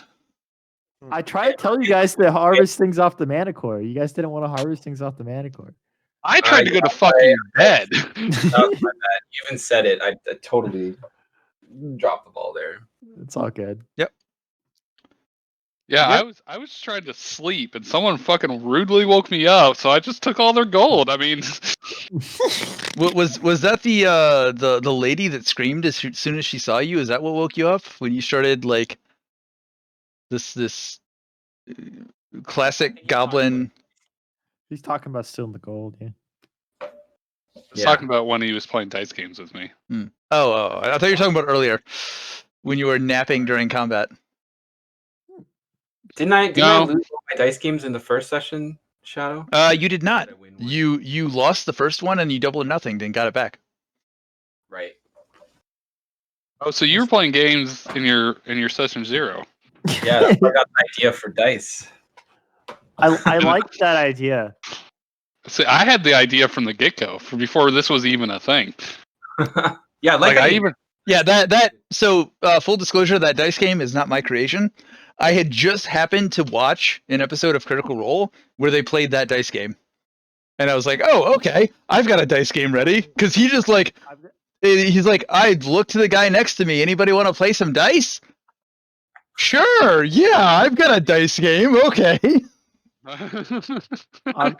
I'm gonna steal that for your guys' campaign. Okay. Yeah. Feel free. It's not mine. Because you guys have a lot of gold to gamble with too, so I could see you guys doing like a couple hundred gold. Yeah. Well, I burned like over half of that.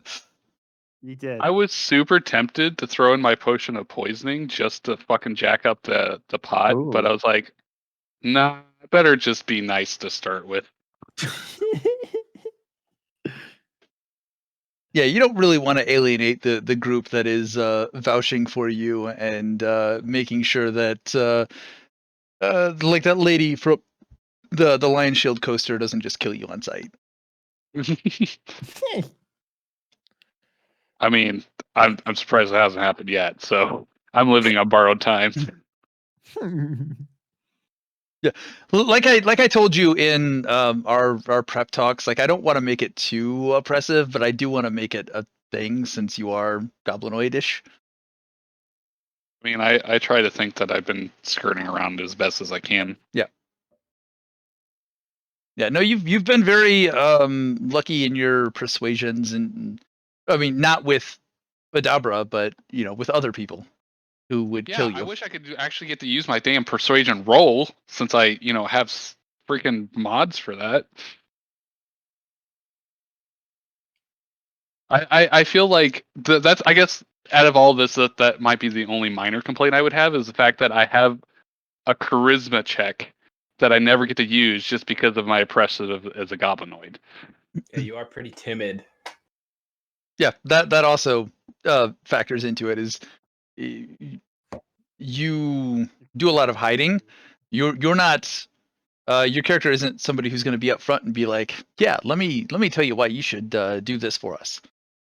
Yeah, but like when I was actually but part of the meekness is to use my advantage to give me the chance to have a charisma check. Like when I approached the lady very humbly, and threw myself knees and hands to try to get them to even freaking listen so I could roll a check. That's like the whole point. Because if I just came up and just like, I'm a goblin, listen to me, that would just be even fucking worse. There are going to be some people that you won't be able to persuade. Like Adabra, there was no persuading her out of her house. Especially, like, to begin with, she wasn't going with you guys. But then after a goblin showed up, after a manticore had just attacked her, and then this giant of a man who's covered in mantigore starts threatening her, like more goblins are going to come out of the woodworks if she stays here. There's no persuading that. Like your actions have consequences. I was totally down for like tying her up and taking her back to the town. And it's not always your actions that have consequences for you. It's your party's actions that have consequences for you as well. Listen, That's what that's happens. You'll I'm tie her I'm up, okay- and I'm I'll get my okay. head cut off. I'm okay tying up a woman and like whatever, but there's got to be a purpose. Like we had a Well, we're we trying to had- protect her. We're trying to but protect her. she was she's not. protected. She was protected. She gave us something to finish the job. Like I'm Well, down to no. She's not. like- That dragon shows up at her windmill. She's dead. well, but that's not our fault. We I mean, warned her. We did it- the best we could without kidnapping her. Yeah, did but our we could have kidnapped her though. So But we told That's That's question. If we wanted to, which you did. I did want to, could but totally no one else wanted to. We could have kidnapped her. Yeah, You could have. You likely Alright, guys. you likely would not have been able to purchase weapons tonight then. okay. I got my crossbow, so Yeah. it's all good. I'm happy. All right, guys, I'm heading out. So I'll All right. Good night, guys. Yeah. All right, good night.